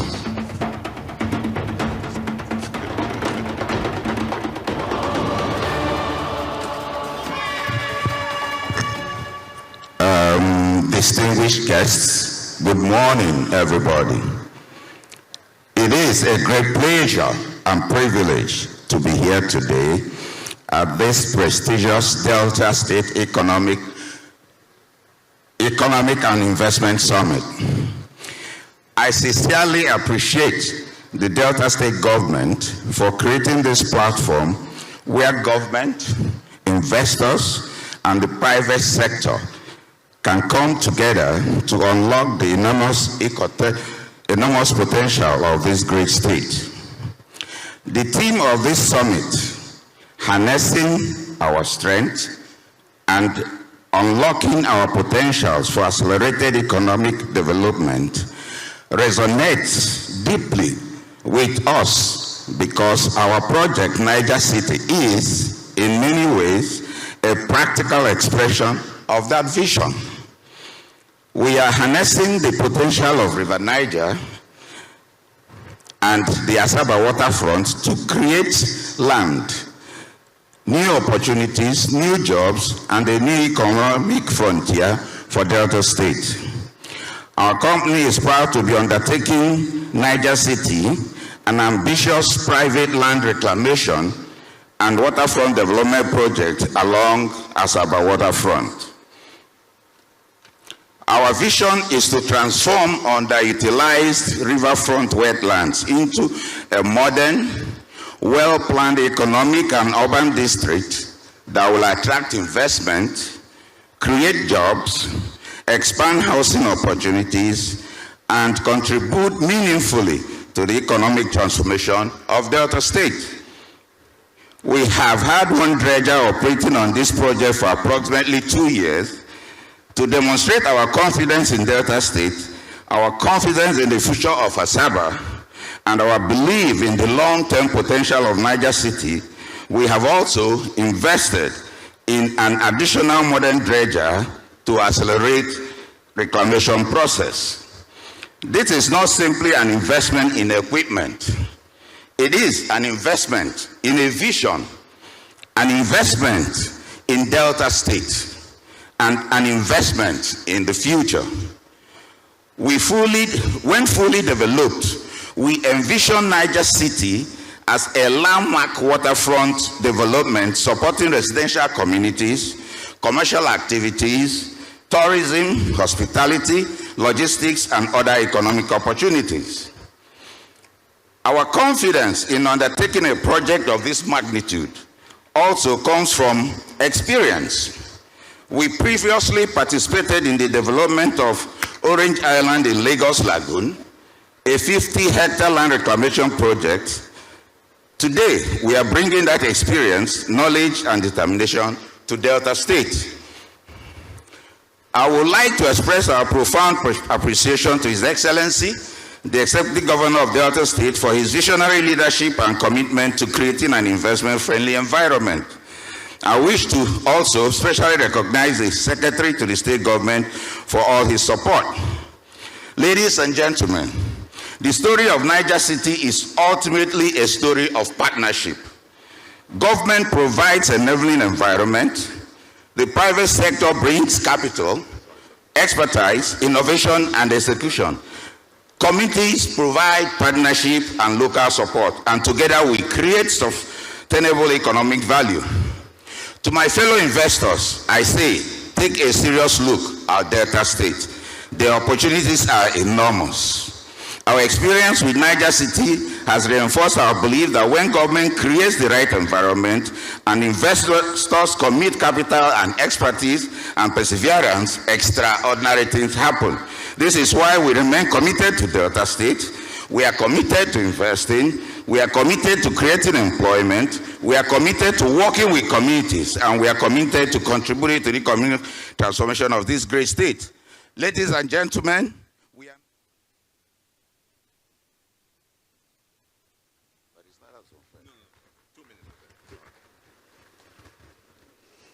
Thank you very much.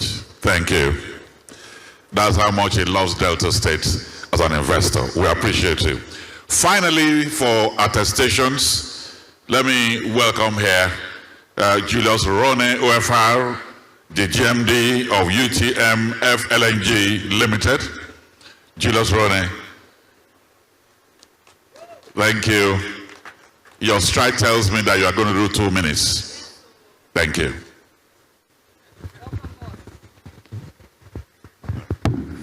Your Excellency, the Vice President, the Governor of Delta State, distinguished ladies and gentlemen, what I have to say is that Delta State is one of the states that believe in contract sanctity. The Governor and the state believe in investment. We are developing Nigerian first floating LNG. Delta State government in 2022 took 8% at 42 billion. Today, that investment is over 200 billion naira. And by the time we come on stream in 2030, Delta will host the headquarters in Warri of the UTM FLNG. That is not all. Delta will continuously be receiving a lot of dividend from this project. But what is important for us as an investor is the sanctity of contract. This contract was signed in 2022 with the then Governor of Delta State, Dr. Ifeanyi Okowa. But when the current administration came, every bit of that contract was respected. So as an entrepreneur, what is important is to see that contract is respected, irrespective is managing the state. And Your Excellency, you have proven that you are a disciplined governor. You are a governor who believes in development of the state and people. And that's why we are here to continuously to support the state in whatever way we can. I want to thank you, and we wish you very well for this great success for this summit. Thank you. Okay, thank you very much, everyone, and apologies to everyone for the way we have stampeded you through your goodwill messages. It's due to factors beyond our control. Let me very quickly, first of all, recognize and salute the Managing Director, CEO of the Rural Electrification Agency, Dr. Abba Aliyu. Please a round of applause for him. Thank you very much, sir, for being here. The Managing Director, Renaissance, is also here. The Managing Director, Deputy Managing Director, Oando, is here also with us. At this juncture, I would like to salute all of the bank CEOs who are here: Zenith Bank, Globus Bank, Premium Bank, Access Bank. We also have in the house the Managing Director of Tantita Services, and also we have the MD of Manitoba. We would like to direct this especially to the Vice Presidency, Our Excellency. The state wants to appreciate you for appointing one of our own, our son, Shegun Ochuko Obayendo, as your technical advisor on transportation, logistics, and innovation. Thank you very, very much, sir. We shall count the number of people who have given you that applause so that many more appointments from Delta will follow in your office. Thank you, sir. So let me bring you, yes now, Joyce. Thank you. Thank you, Dr. Henry. Please permit me, I will be very biased right now. Before I bring our doyen, who is our keynote speaker, I would like to specially recognize some trailblazing women that I see with my eye. Dr. Meoji, the Group Managing Director of Zenith Bank, you're welcome, ma'am. Sitting very close to her is the Managing Director of FCMB. I see her, Mrs. Yemisi Edum, welcome. Representing the Managing Director of Fidelity Bank, Dr. Nneka Onyalipe, is the Executive Director South. Please welcome Mrs. Pamela Shodipo as she's sitting here. It is my joy to bring up our keynote speaker at the Delta State Economic Investment Summit 2026, the 7th Director General of the World Trade Organization, the first African and the first woman to hold this office in the entire history of the WTO, previously served 2 terms as the Nigeria's Minister of Finance and Coordinating Minister for the Economy, served as Managing Director of the World Bank. She led negotiations that wiped out $18 billion of Nigeria's debt and an overall external debt reduction of over $30 billion. She's recognized as one of the most influential humans alive today. She was nicknamed Okonjo Wahala because she brought wahala to inefficiency in the economy. She brought wahala to corruption. Distinguished ladies and gentlemen, this global institution in human form, role model to men and women across the globe. She was born right here in Ogwashuku, and she has not forgotten her roots. She's not here as a visiting dignitary. She is home as a daughter of the soil. Please join me as I welcome and I receive my role model, your role model, the Director General of the World Trade Organization, our keynote speaker today, Dr. Ngozi Okonjo-Iweala, GCON. The emperor, the conqueror, the champion, the lion is here.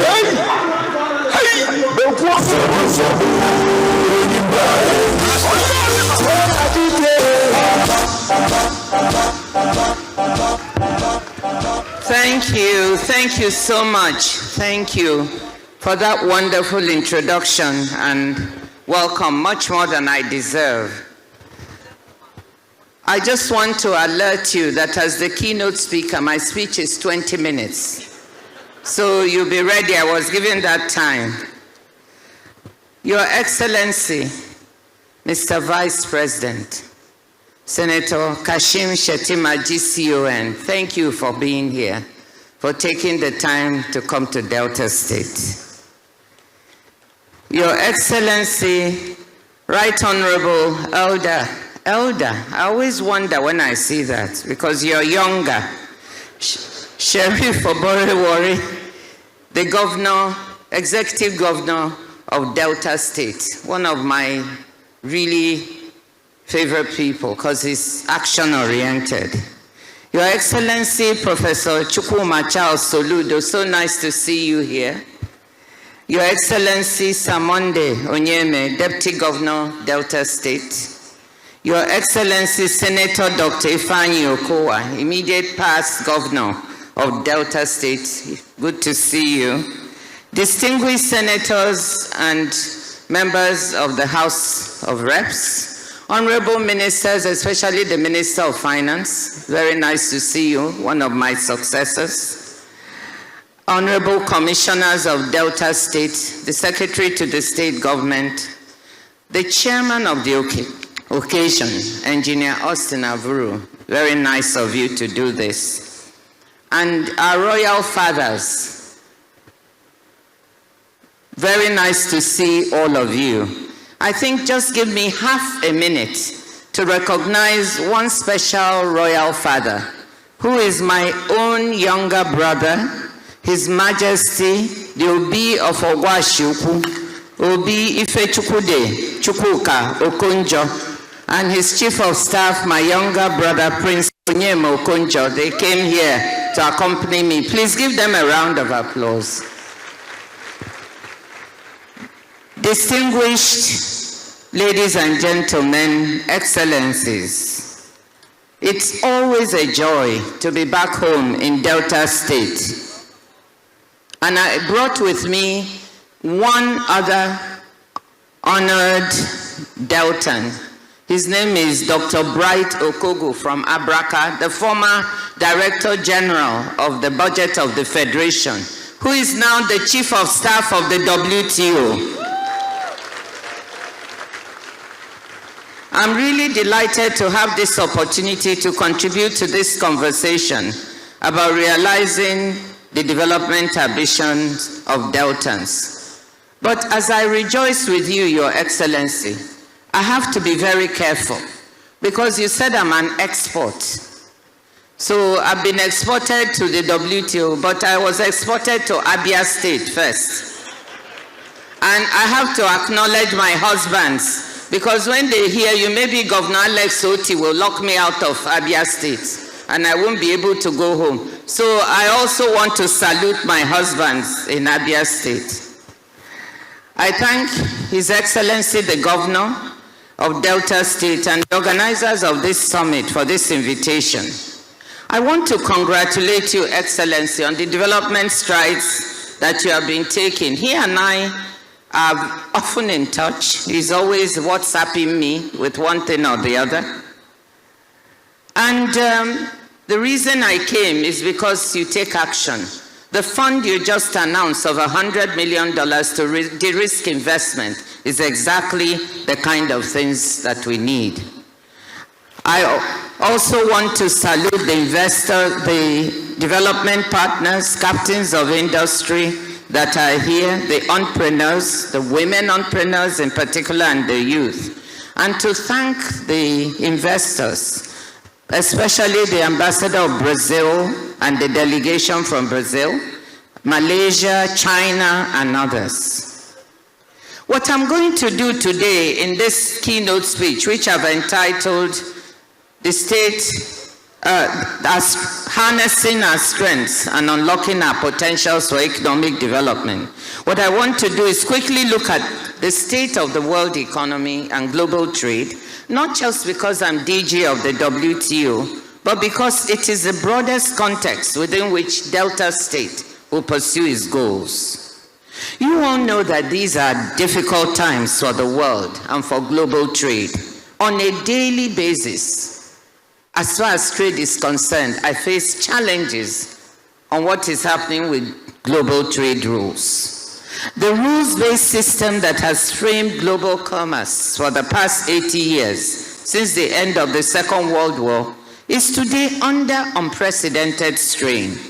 Unilateral tariff actions and rising geopolitical tensions have unsettled the economic environment, within which countries and companies must make plans. Rapid technological change and climate shocks are further sources of pressure. And yet, despite all of these disruptions, trade and the trading system have shown remarkable resilience, contributing to the wider resilience of the global economy. The value of global goods and services trade last year was a record $34.65 trillion. In volume terms, world merchandise trade grew by 4.6% in 2025, with surging demand for AI-related goods more than compensating for weaknesses linked to tariff increases and trade policy uncertainty. African merchandise export volumes grew by 10.3%, driven by minerals, metals, fuels, and agricultural products like cocoa. Global services trade grew by 5.3% and by nearly 6% for digitally delivered services trade. The takeaway from all of these numbers is that within the global disruption, there is a stable core, and that despite all the tough headlines that you keep seeing, there are opportunities for Delta State, for Nigeria, and for Africa. That's the case I want to make to you today. These opportunities were not available even 10 or 15 years ago. The question to me is whether we will move to seize these opportunities or whether the opportunities will go elsewhere. In recent years, particularly since the COVID-19 pandemic, it has become clear that a world economy designed for interdependence is now marked by some troubling overdependencies. Overdependence on the US for digital services and final market demand, overdependence on China for critical minerals, and the weaponization of some of these overdependencies is swelling anxiety, resentment, and a desire for diversification. And that is why the word diversification here repeated in Delta State is very appropriate and timely.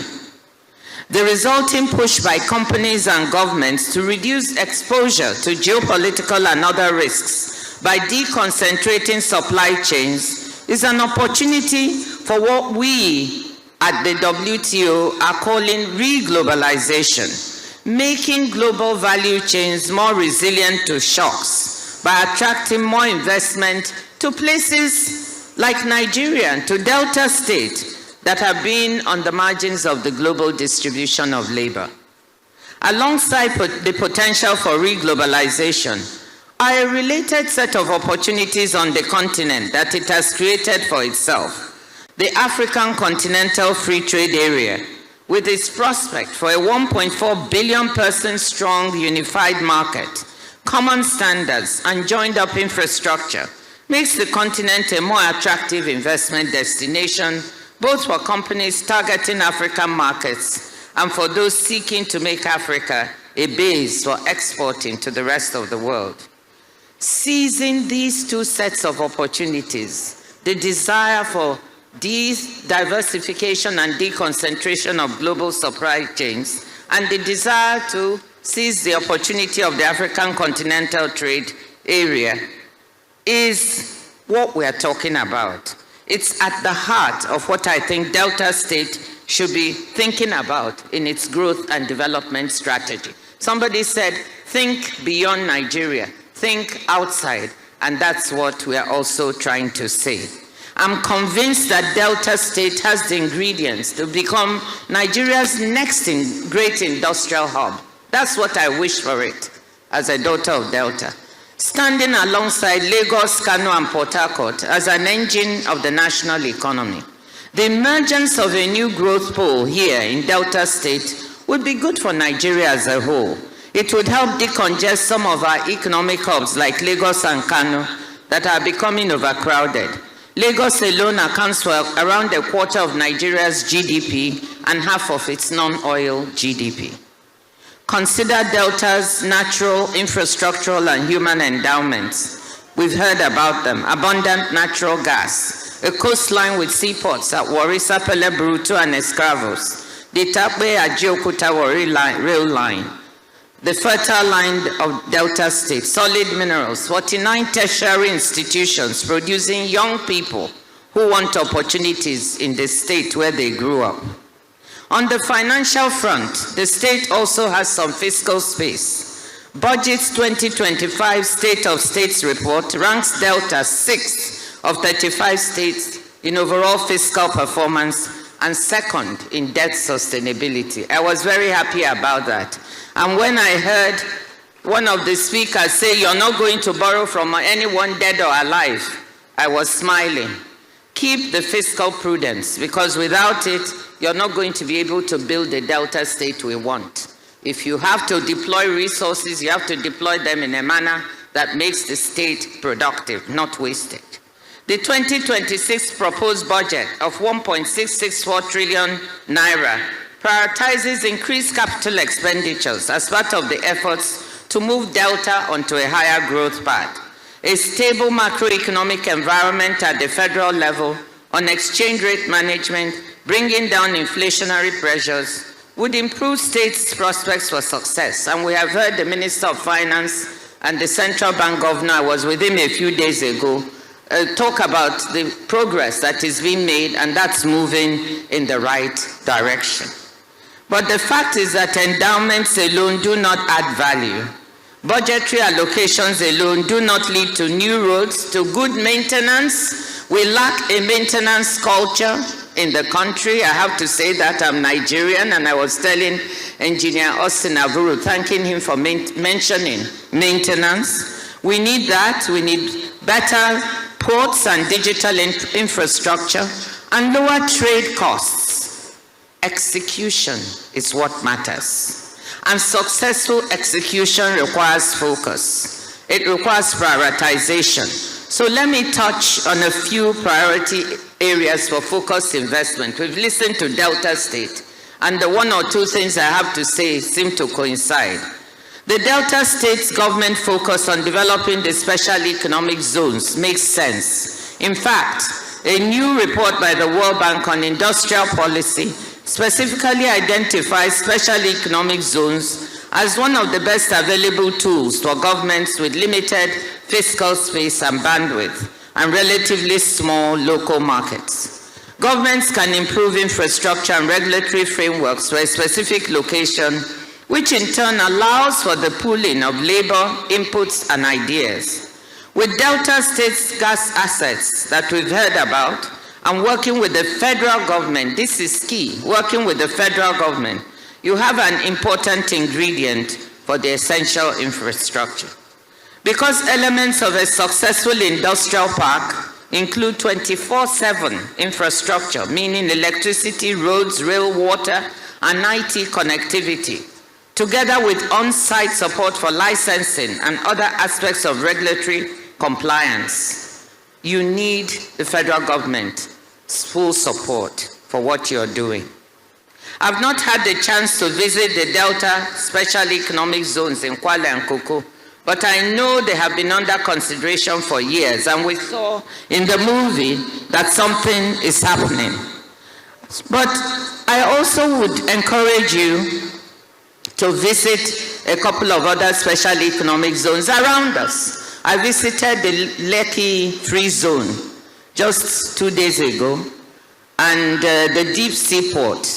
And what is happening there, it started while I was Minister of Finance, and what is happening there is worth seeing. Phase by phase, they are working and they are developing the area. There are 5,000 people employed there now. I also think that the Glo-Jibe Special Economic Zone in the Republic of Benin is well worth a visit. I was there, and what struck me was a large number of young men and women, graduates and people coming out of secondary school who were employed in the various industries on site. The park runs like clockwork, meaning everything works, everything is on site. They don't need to go anywhere to do anything. And that is the kind of special economic zone that we would like to see.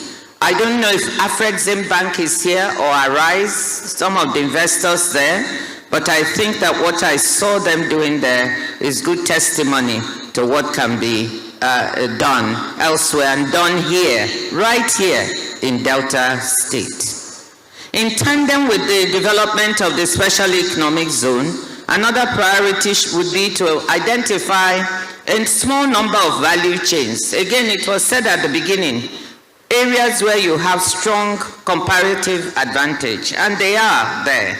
We've talked about agro-allied processing, but there you have listed a number of crops. Which 2 or 3 are you going to prioritize? That's my question to you.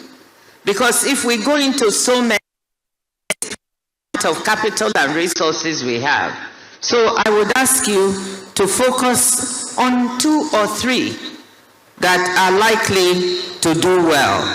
And you've mentioned several of them. It's not only about the 2 or 3, but we have to go all the way from the production all the way up the value chain, ensuring standards, quality, access to finance, access to markets. This is what trade is about. It doesn't start just when you have the product. It starts even when you start to produce the product. So I strongly encourage you to identify 1 or 2, 3 crops, no more, focus on those and take those along the value chain. Second, the blue economy. Deltas, coastline, and rivers have been mentioned. They have the potential to support aquaculture parks, fish landing sites, jetties, and cold rooms.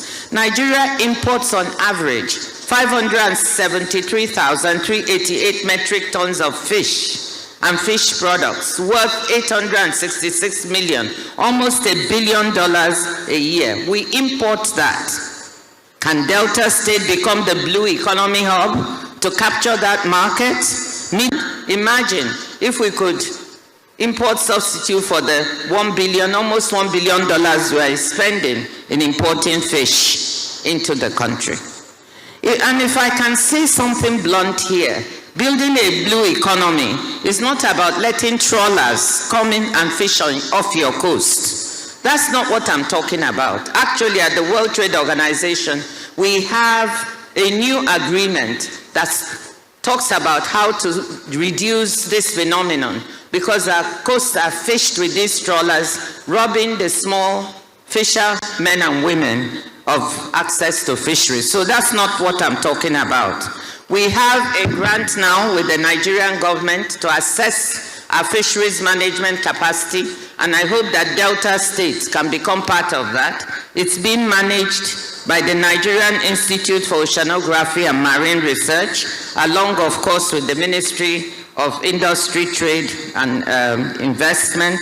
So please find out about it and see if we can make you part of the assessment for the potential for your marine fisheries. In addition to the fisheries, the state's seaports, export terminals, and commercial centers provide a base for port services, ship repair, and marine logistics. The question is, what investment is needed in these ports or marine services to enable Delta State to take better advantage of this natural endowment? So this is the kind of development that would make for very good jobs for our young people. Turn Delta State into a marine logistics hub. So that's the other request I have for you. Turn it into a marine logistics and ship repair hub. And finally, the third area is in oil and gas. Yes, we've spoken about this. That's what the state is known for. But we've heard, even in the oil and gas, we've got work to do. We've got to improve pipeline connectivity. You have to work with the federal government to get gas to these other areas. If you make the special economic zones, the gas has to be piped there so it can actually work. You have people who want to generate power for the state, but if they don't get the gas, they will not be able to do that.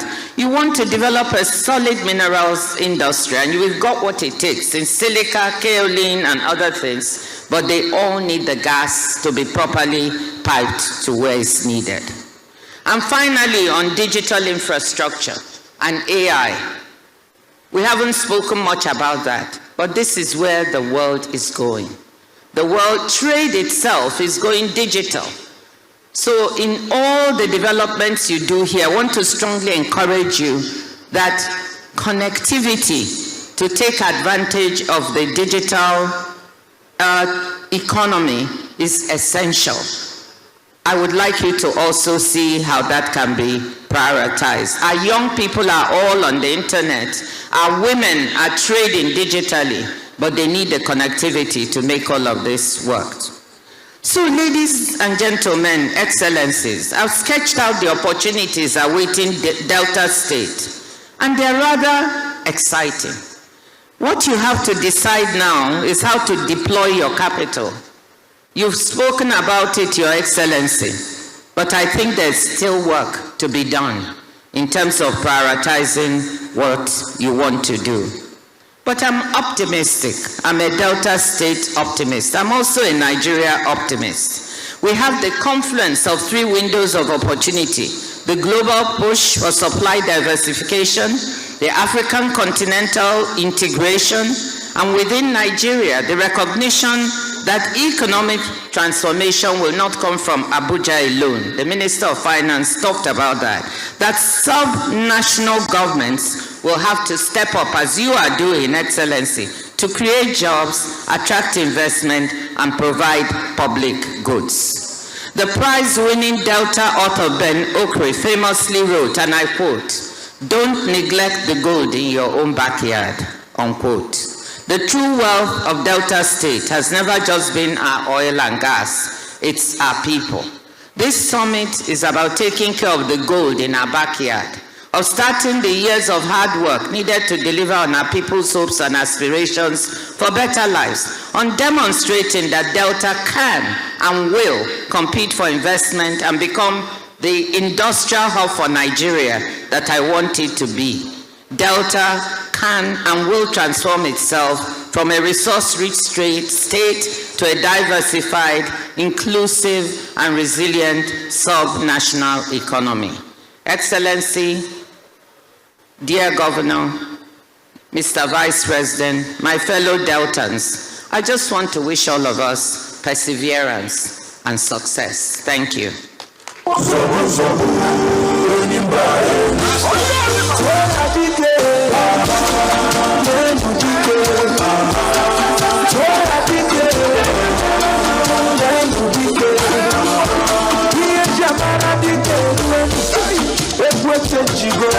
We should be rising to our feet to salute this titan of the economy and development, not only Nigeria.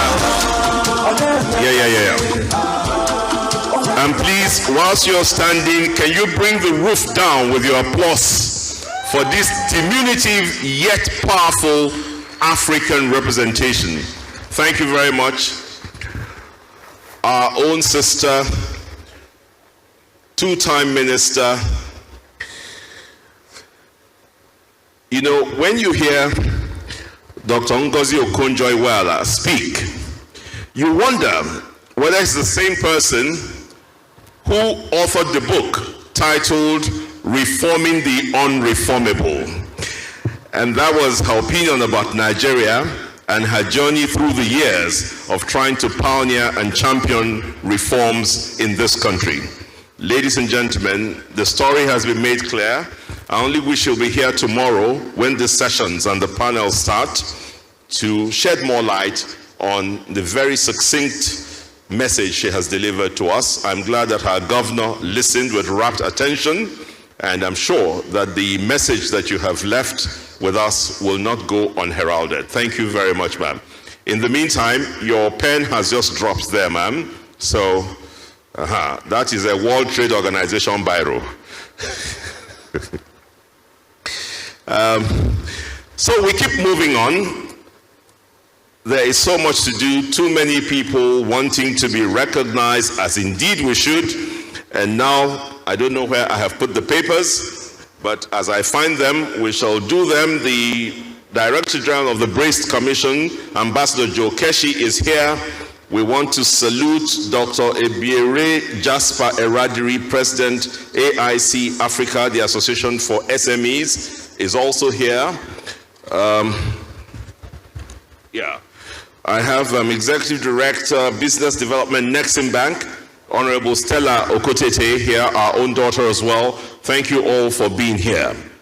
We will now take another message from a man whose role here is to ignite our minds and set the intellectual tone. Well, he's not setting it anymore, that's past. That tone has been more than set. He will join it and fine-tune it, because we want to welcome this African legal luminary, a passionate Pan-Africanist, and our distinguished, eloquent guest speaker. We know his name, but he's a man who's known for telling us that Africa is moving in reverse gear and that we have remained beggars at foreign tables. The same speaker has told us that Africa is guilty of operating with inherited foreign institutions. He tells us that Africa's worst enemies are within, referring to our collaborators. But most of all, the most provocative one is where he tells us that there is no shortage of idiots in Africa. Professor Patrick Lumumba, I want to tell you there is no idiots in Delta State. Welcome to the microphone. Thank you, sir. Thank you very much.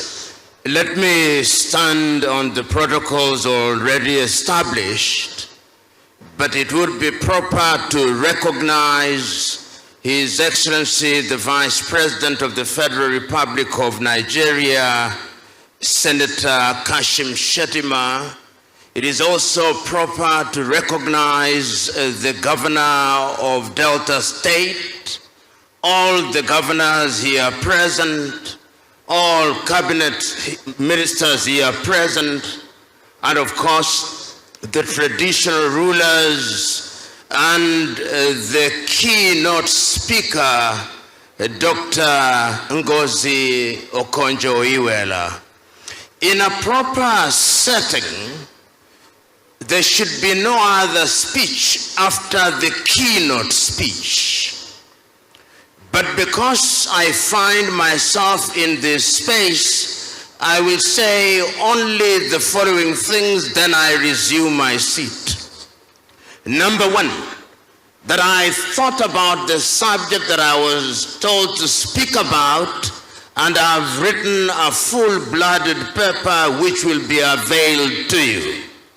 Number two, that in many ways the speakers who have come before me have identified the critical issues that are relevant to the development of the Delta State.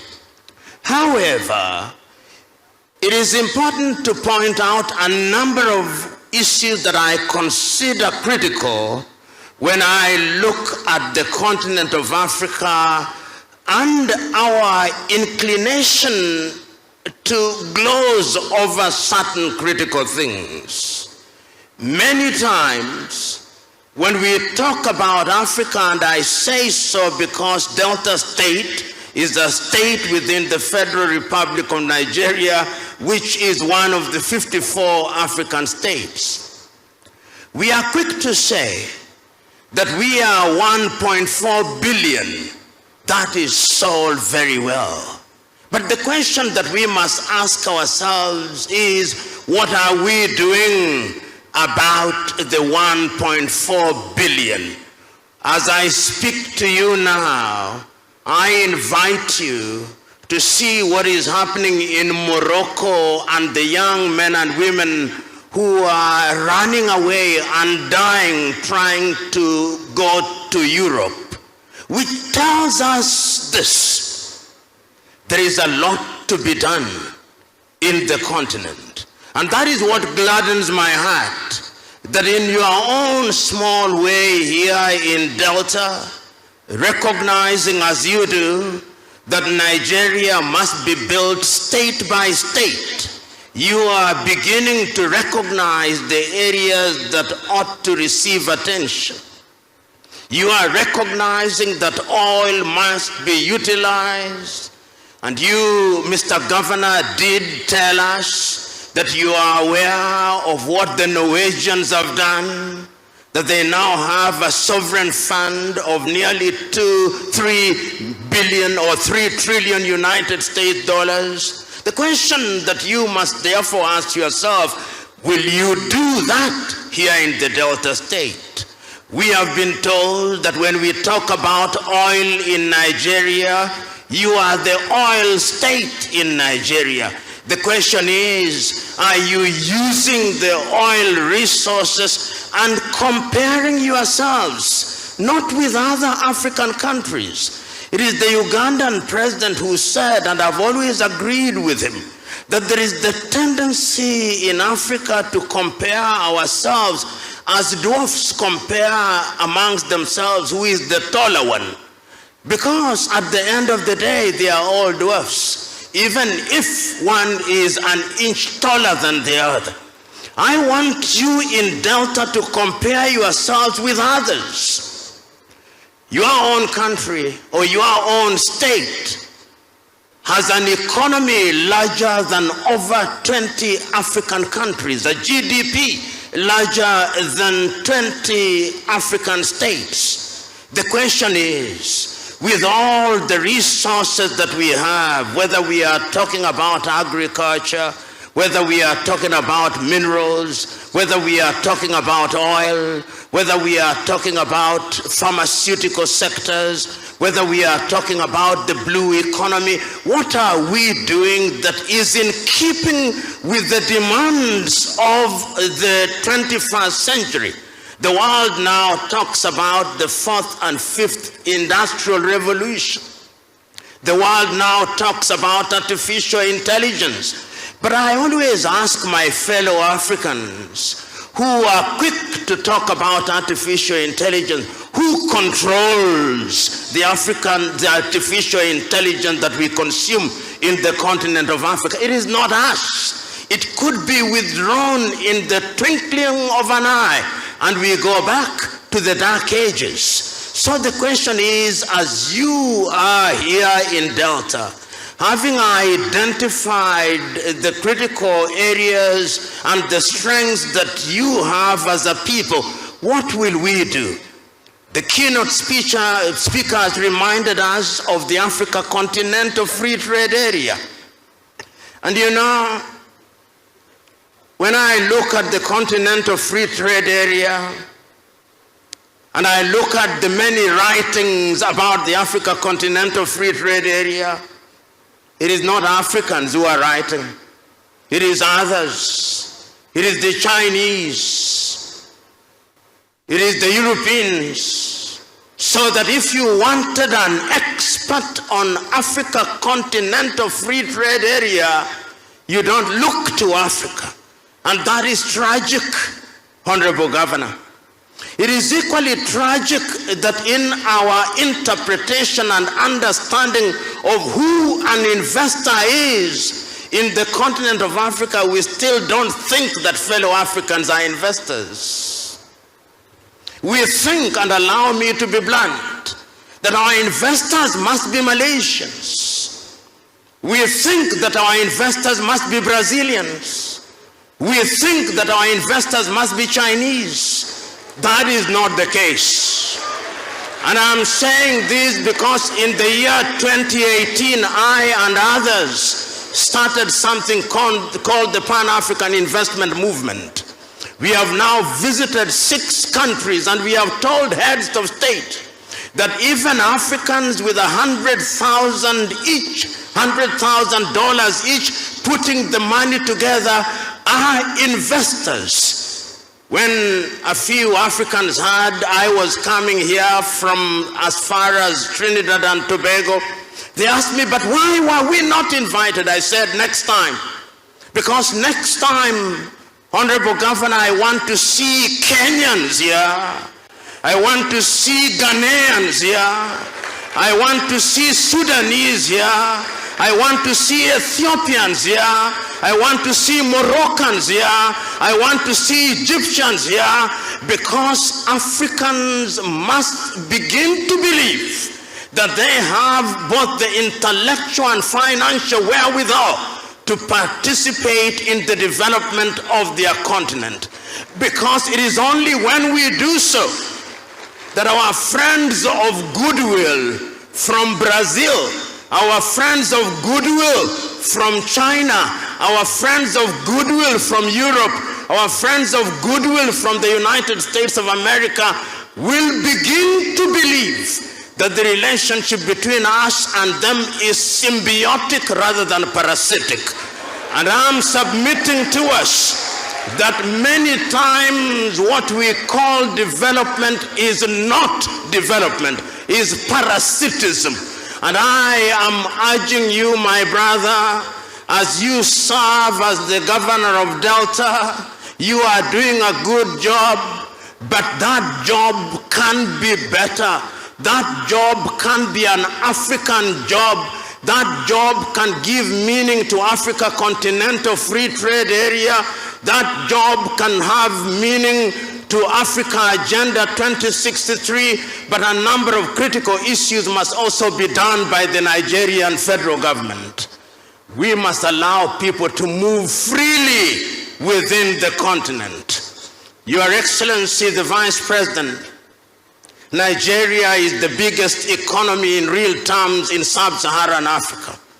I look forward to the day when, if I'm an investor in Delta, I want to invest in the blue economy, I want to invest in any area, I can take my plane from Addis Ababa in Ethiopia and arrive here in Asaba without a landing and exit card. I look forward to that day. I look forward to the day when there will be no visa for an African coming to this country. Because when you are big, the expectations from you are big. When we talk about Europe now, it is possible to move from Bratislava in Slovakia to Lisbon in Portugal using one currency. But here I move from Nigeria, then there is the cedi. Then I move from there, then there is the dollar. We cannot run an economy where we are so fragmented. And God has placed you, because I'm told you are a godly man, in a unique position. You are entitled to celebrate what is happening here in Delta. But it must be a contagious positive thing. You must contaminate Anambra that they do the same thing. You must contaminate other neighbors, and ultimately you must contaminate the federal government. And it is proper that you invited His Excellency the Vice President so that this message will go to Abuja, and that your example will be used as an example that will be replicated across the Federal Republic of Nigeria and ultimately across the continent of Africa. You know, Your Excellency, as I said at the beginning, when the keynote speaker has spoken, wisdom only demands one thing, that I conclude. And this is how I conclude. I conclude by congratulating the government of Delta. I congratulate the government of Delta by recognizing that they have strengths.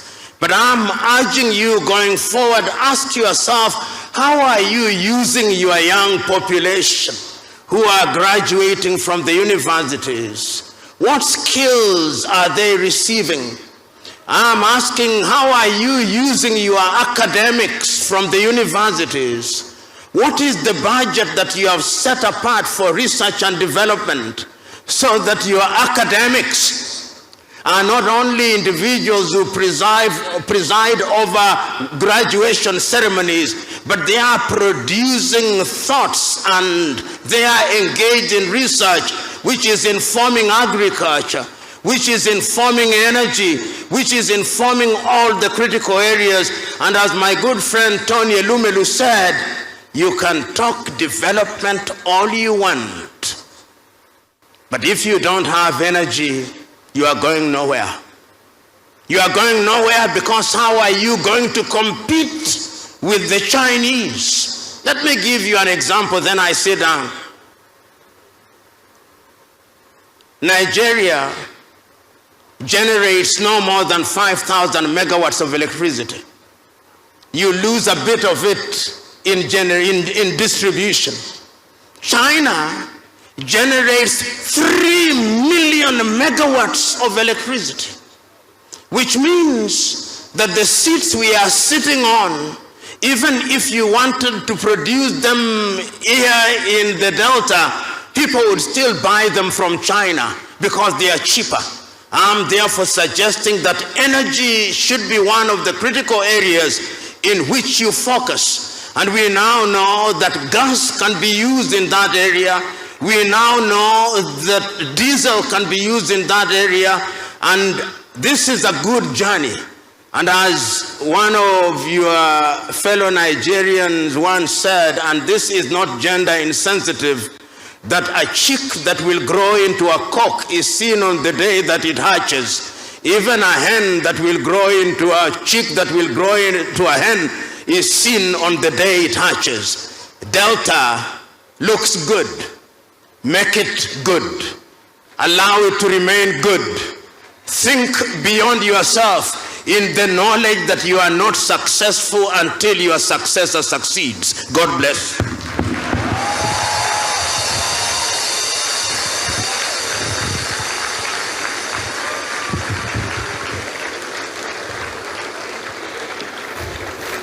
Where is the music? Where is the music?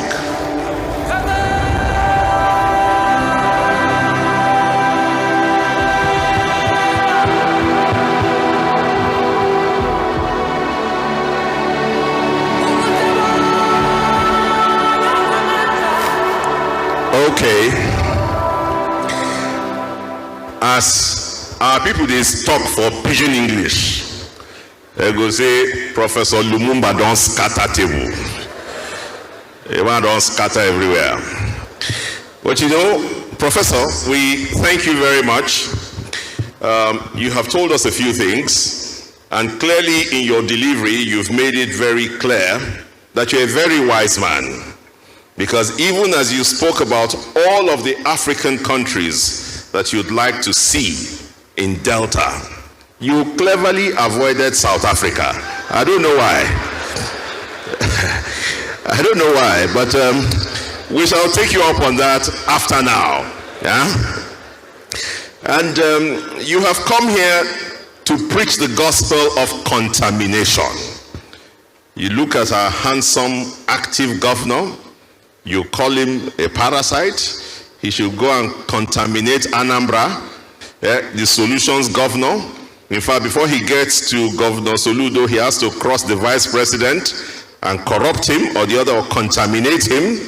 But anyway, your message is clear. You have asked our governor to keep Delta good, keep it moving forward. But I'll say, paraphrasing from the keynote speaker's address, that all you're saying is I think our governor has to consider a new campaign, which is Blue Delta, in support of the blue marine that we're trying to push forward. And I know that our governor, the young elder, Sheriff Oborewori, Justice of the Peace, before long, you will see that he will launch the Blue Delta initiative. And Delta will become the undisputable food basket, not only of the Niger Delta, but for all of Africa. That $1 billion deficit in importation of fish alone, this governor is hungry and ready to take on that $1 billion. In anticipation of the good that the governor will do, we ask you to encourage him with a hearty applause.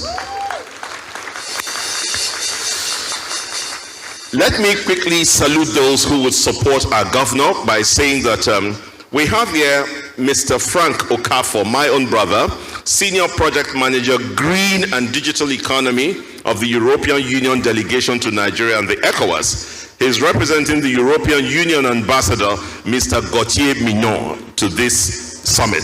Mr. Frank Okafor, we welcome you heartily. Thank you very much for being here. There's a whole array of banks here. I think they'll be more comfortable. I see Madam Adora looking at me. Yes, I will come to you. GMD Zenith Bank Dame Adora Omoji, you're here. Thank you very much for being here. Mr. Pastor Ima Emefienim is MD, GMD Premium Trust. MD Tantita High Chief Kesting Pondi is here. GMD UBA Oliver Alauba is here.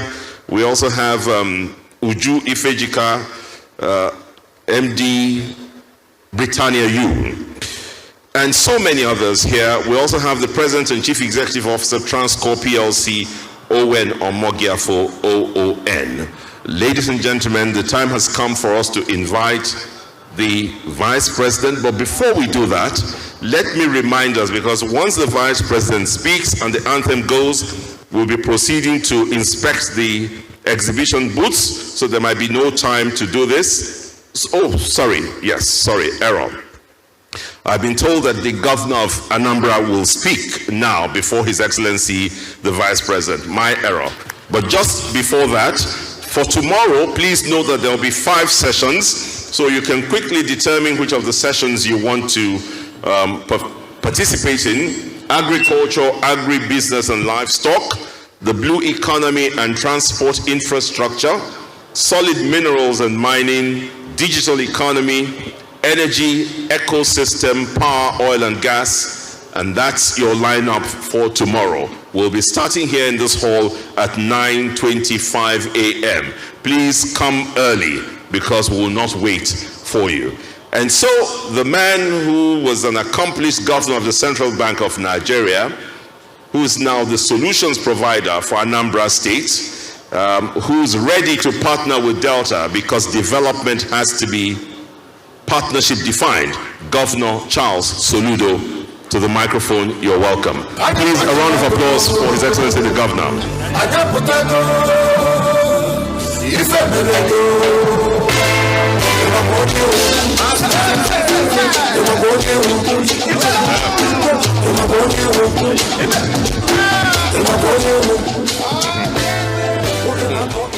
Thank you.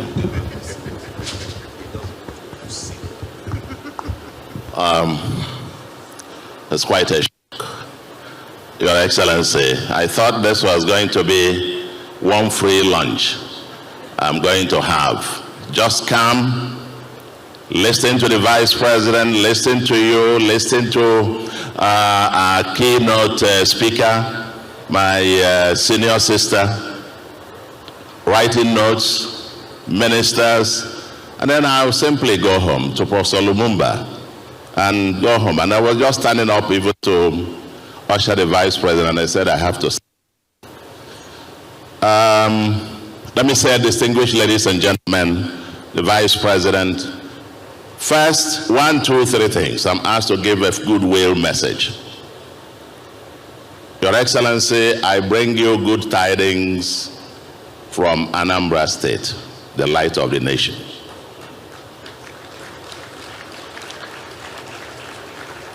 I'm sorry I came in about 15 minutes late because I was stuck in traffic at Onitsha. Today is a Monday.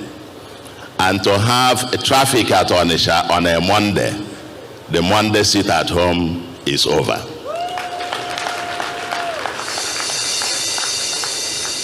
And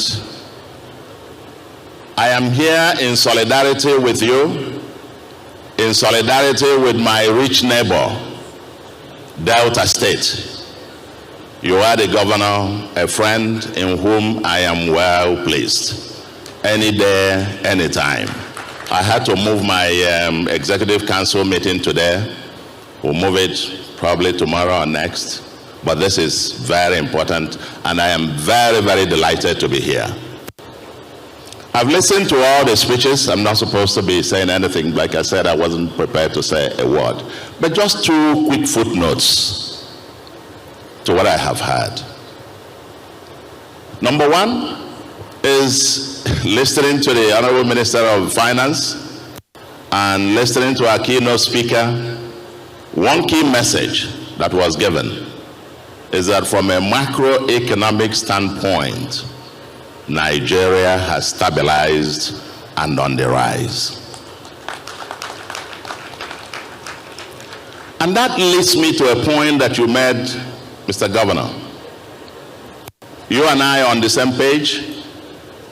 I haven't borrowed a dime since I became governor. But I will hesitate to make the other one that you added, which is that you will never. Because if you look at what you just said, I mean the title of this conference, Unlocking the Opportunities. Nigeria has a paradox, which this macroeconomic stability that has been achieved is something to celebrate, because we have to realize where we are coming from. When I became governor, I pulled Anambra State out of an ongoing World Bank loan, NG Cares. And Anambra was the only state that pulled out. Why? Because the macro fundamentals, the foreign exchange, the exchange rate distortions were such that I told the World Bank that even at zero interest, it was still the most expensive fund in the world, given what I knew was going to be inevitable, an exchange rate realignment much later. If you were giving me money and I change it at 460 naira to the dollar today, when I know that tomorrow it will be over 1,000, even if you lend it to me at zero, the effective interest rate in it is over 100%. And so that's why Anambra pulled out. Today, that has changed. And therefore, breaking the paradoxes of Nigerian economy, we are a capital scarce economy, but which prior to 2023 was having a massive capital flight, double jeopardy. You have capital scarcity, but also losing capital in droves. Today is one reversed.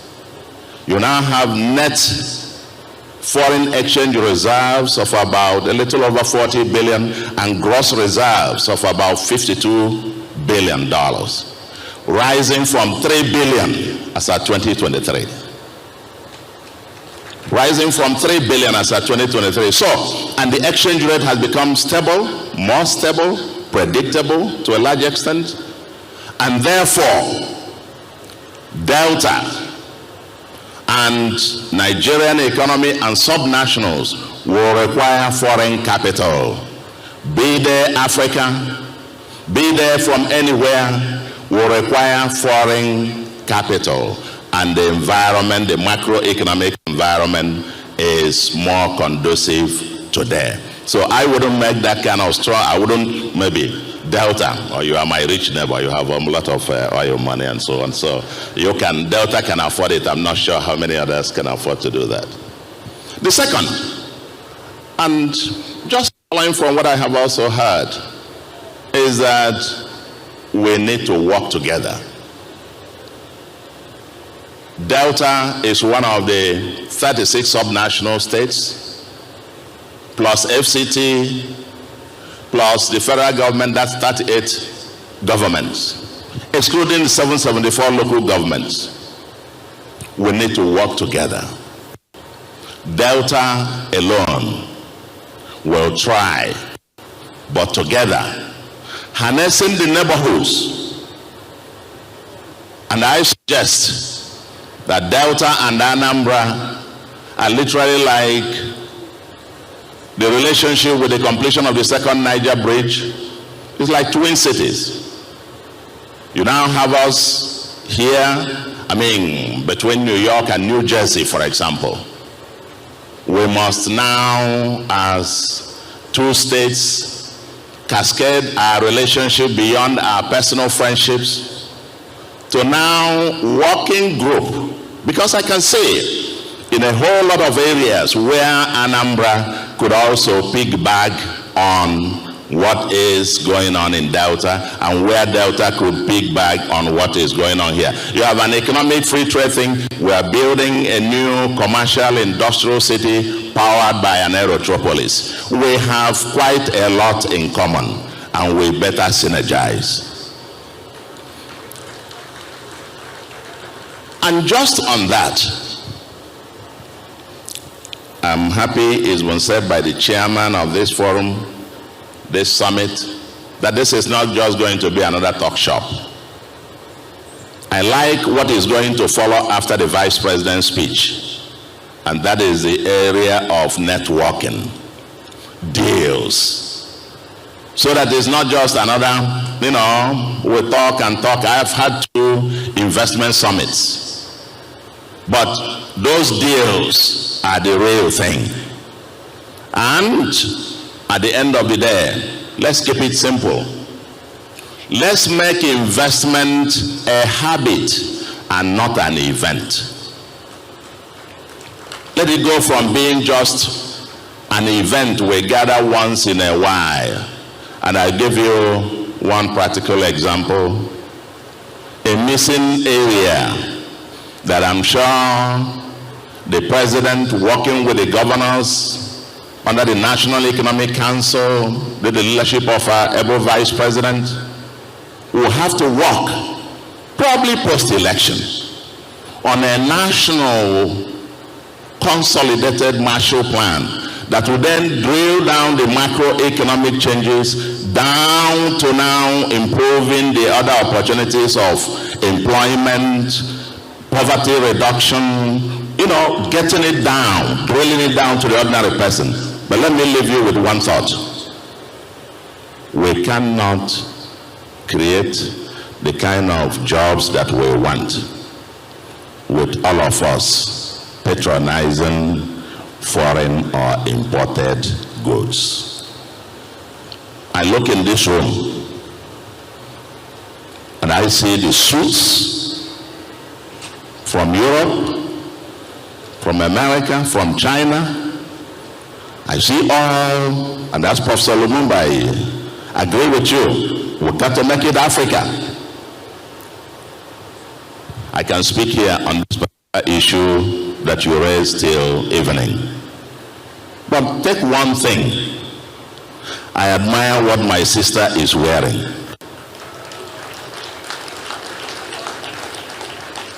If you look at me too, I am wearing Akwete. Akwete is the name of a village in Abia. My daughter introduced me to it in 2019, and I have made it my daily uniform. And I understand the women of Akwete, their income has gone up, employment increased, and 2 or 3 weeks ago, the First Lady announced a donation of $2 billion to the place for them to scale it up, and even promised she was going to now wear it at the inauguration. If all of us, 247 million Nigerians, were only made in Nigeria, more than 10 million jobs will be created. I leave you to this, and I wish, therefore, that maybe in the next summit, Delta Summit anywhere, we'll make it a rule. If you don't wear made in Nigeria, don't come. And that way, we can now walk the talk. Thank you very much, and God bless you. Everybody could hear the eagle has landed, top of the town. Shut down the city. Shut down everywhere. And the folks, we ain't joking,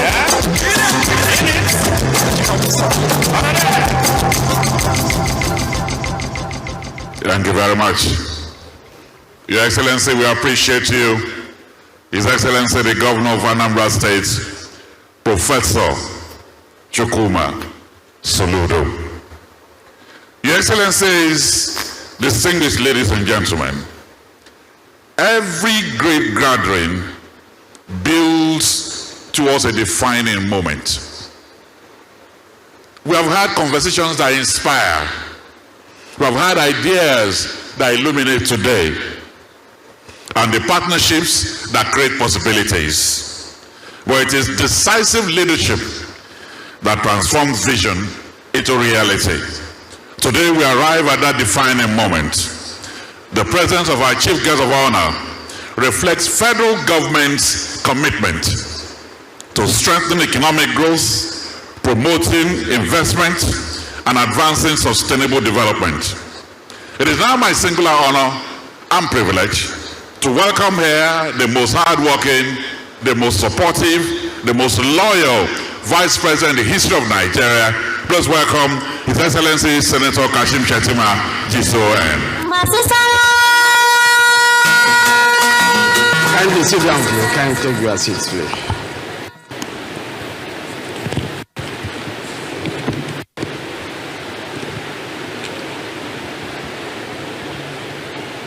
The chief host, my brother, the governor of Delta State, His Excellency, Right Honorable Elder Sheriff Francis Oborewori. Your Excellency, I'm very proud of you.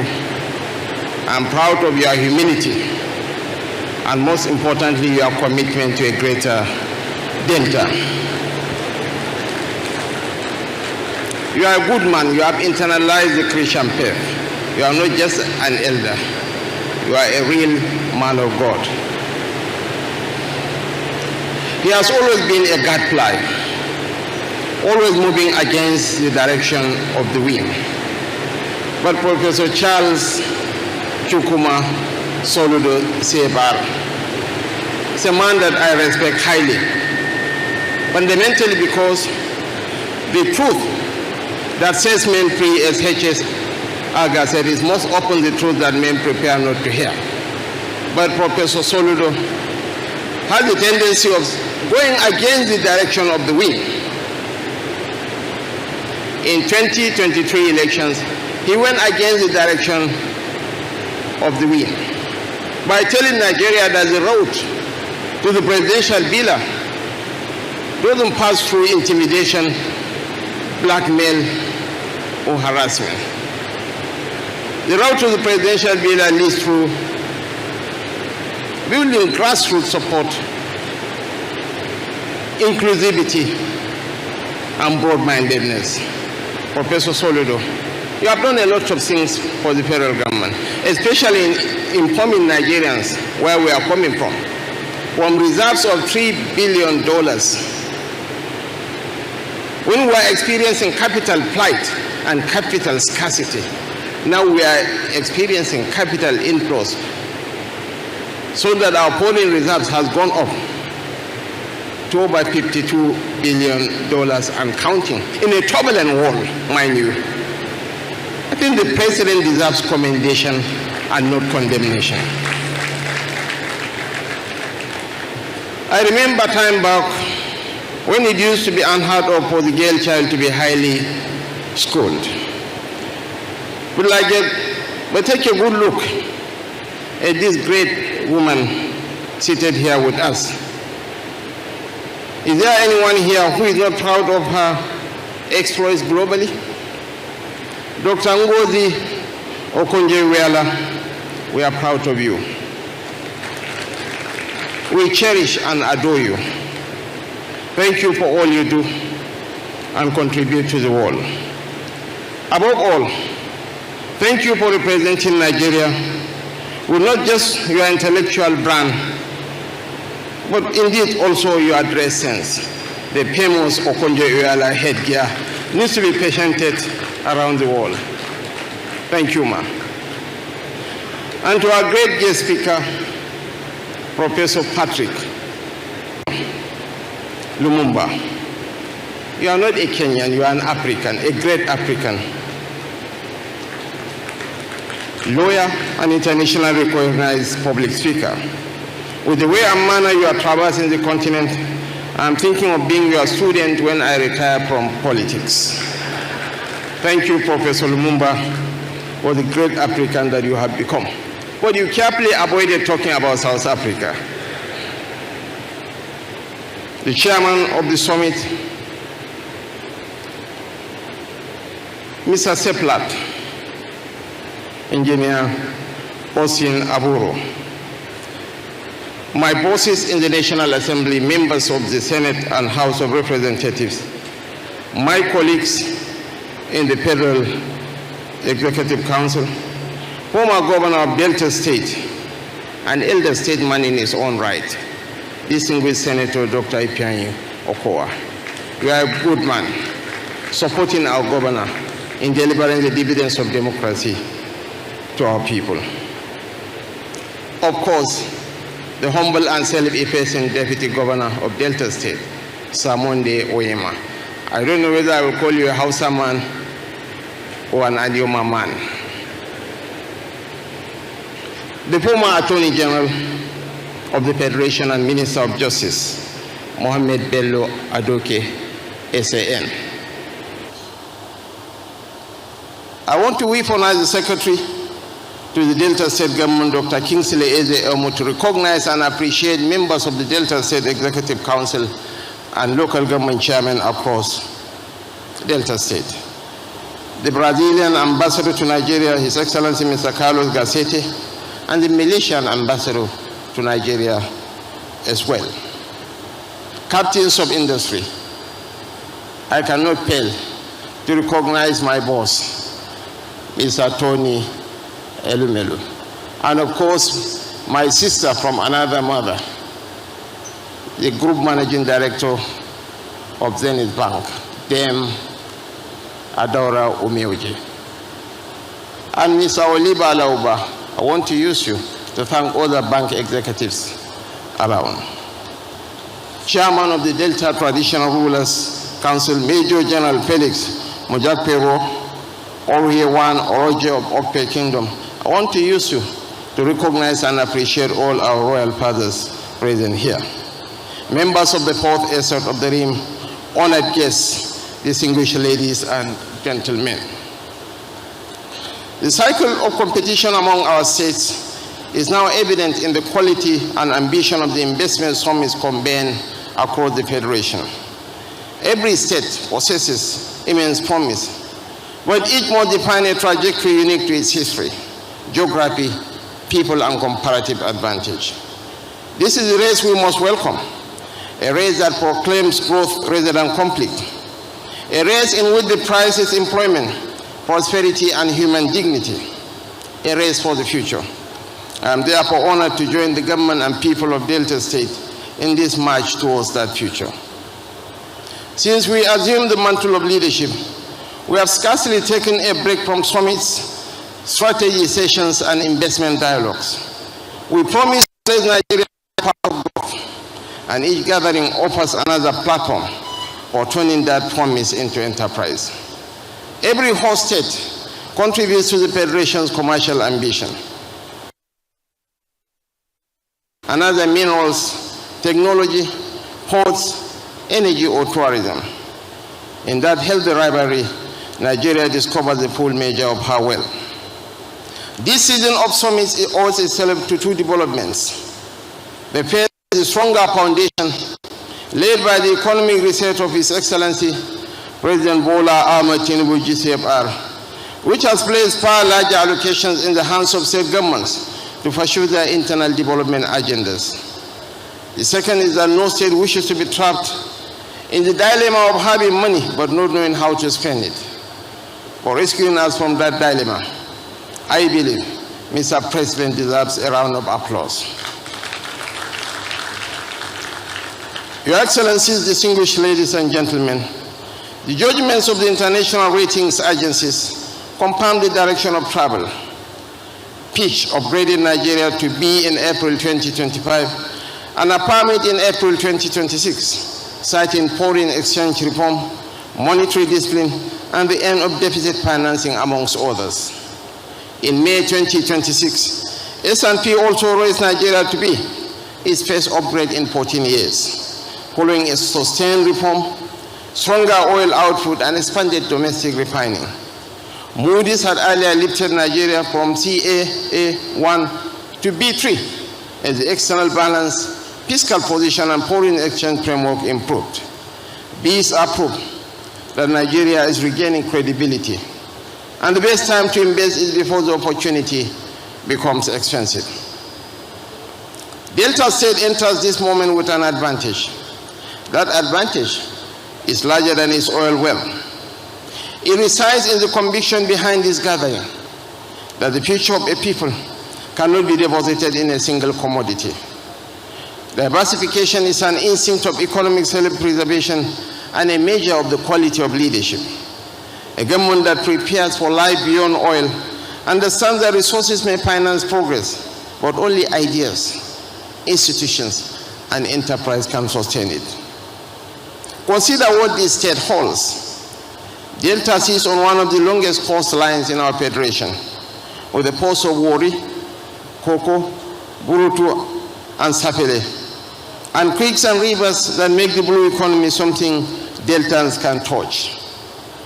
It holds gas in abundance, 80 trillion meters, along with power generation at Okpa and Ueli, refining assets at Warri, and an economic zone built to turn these environments into factories rather than statistics.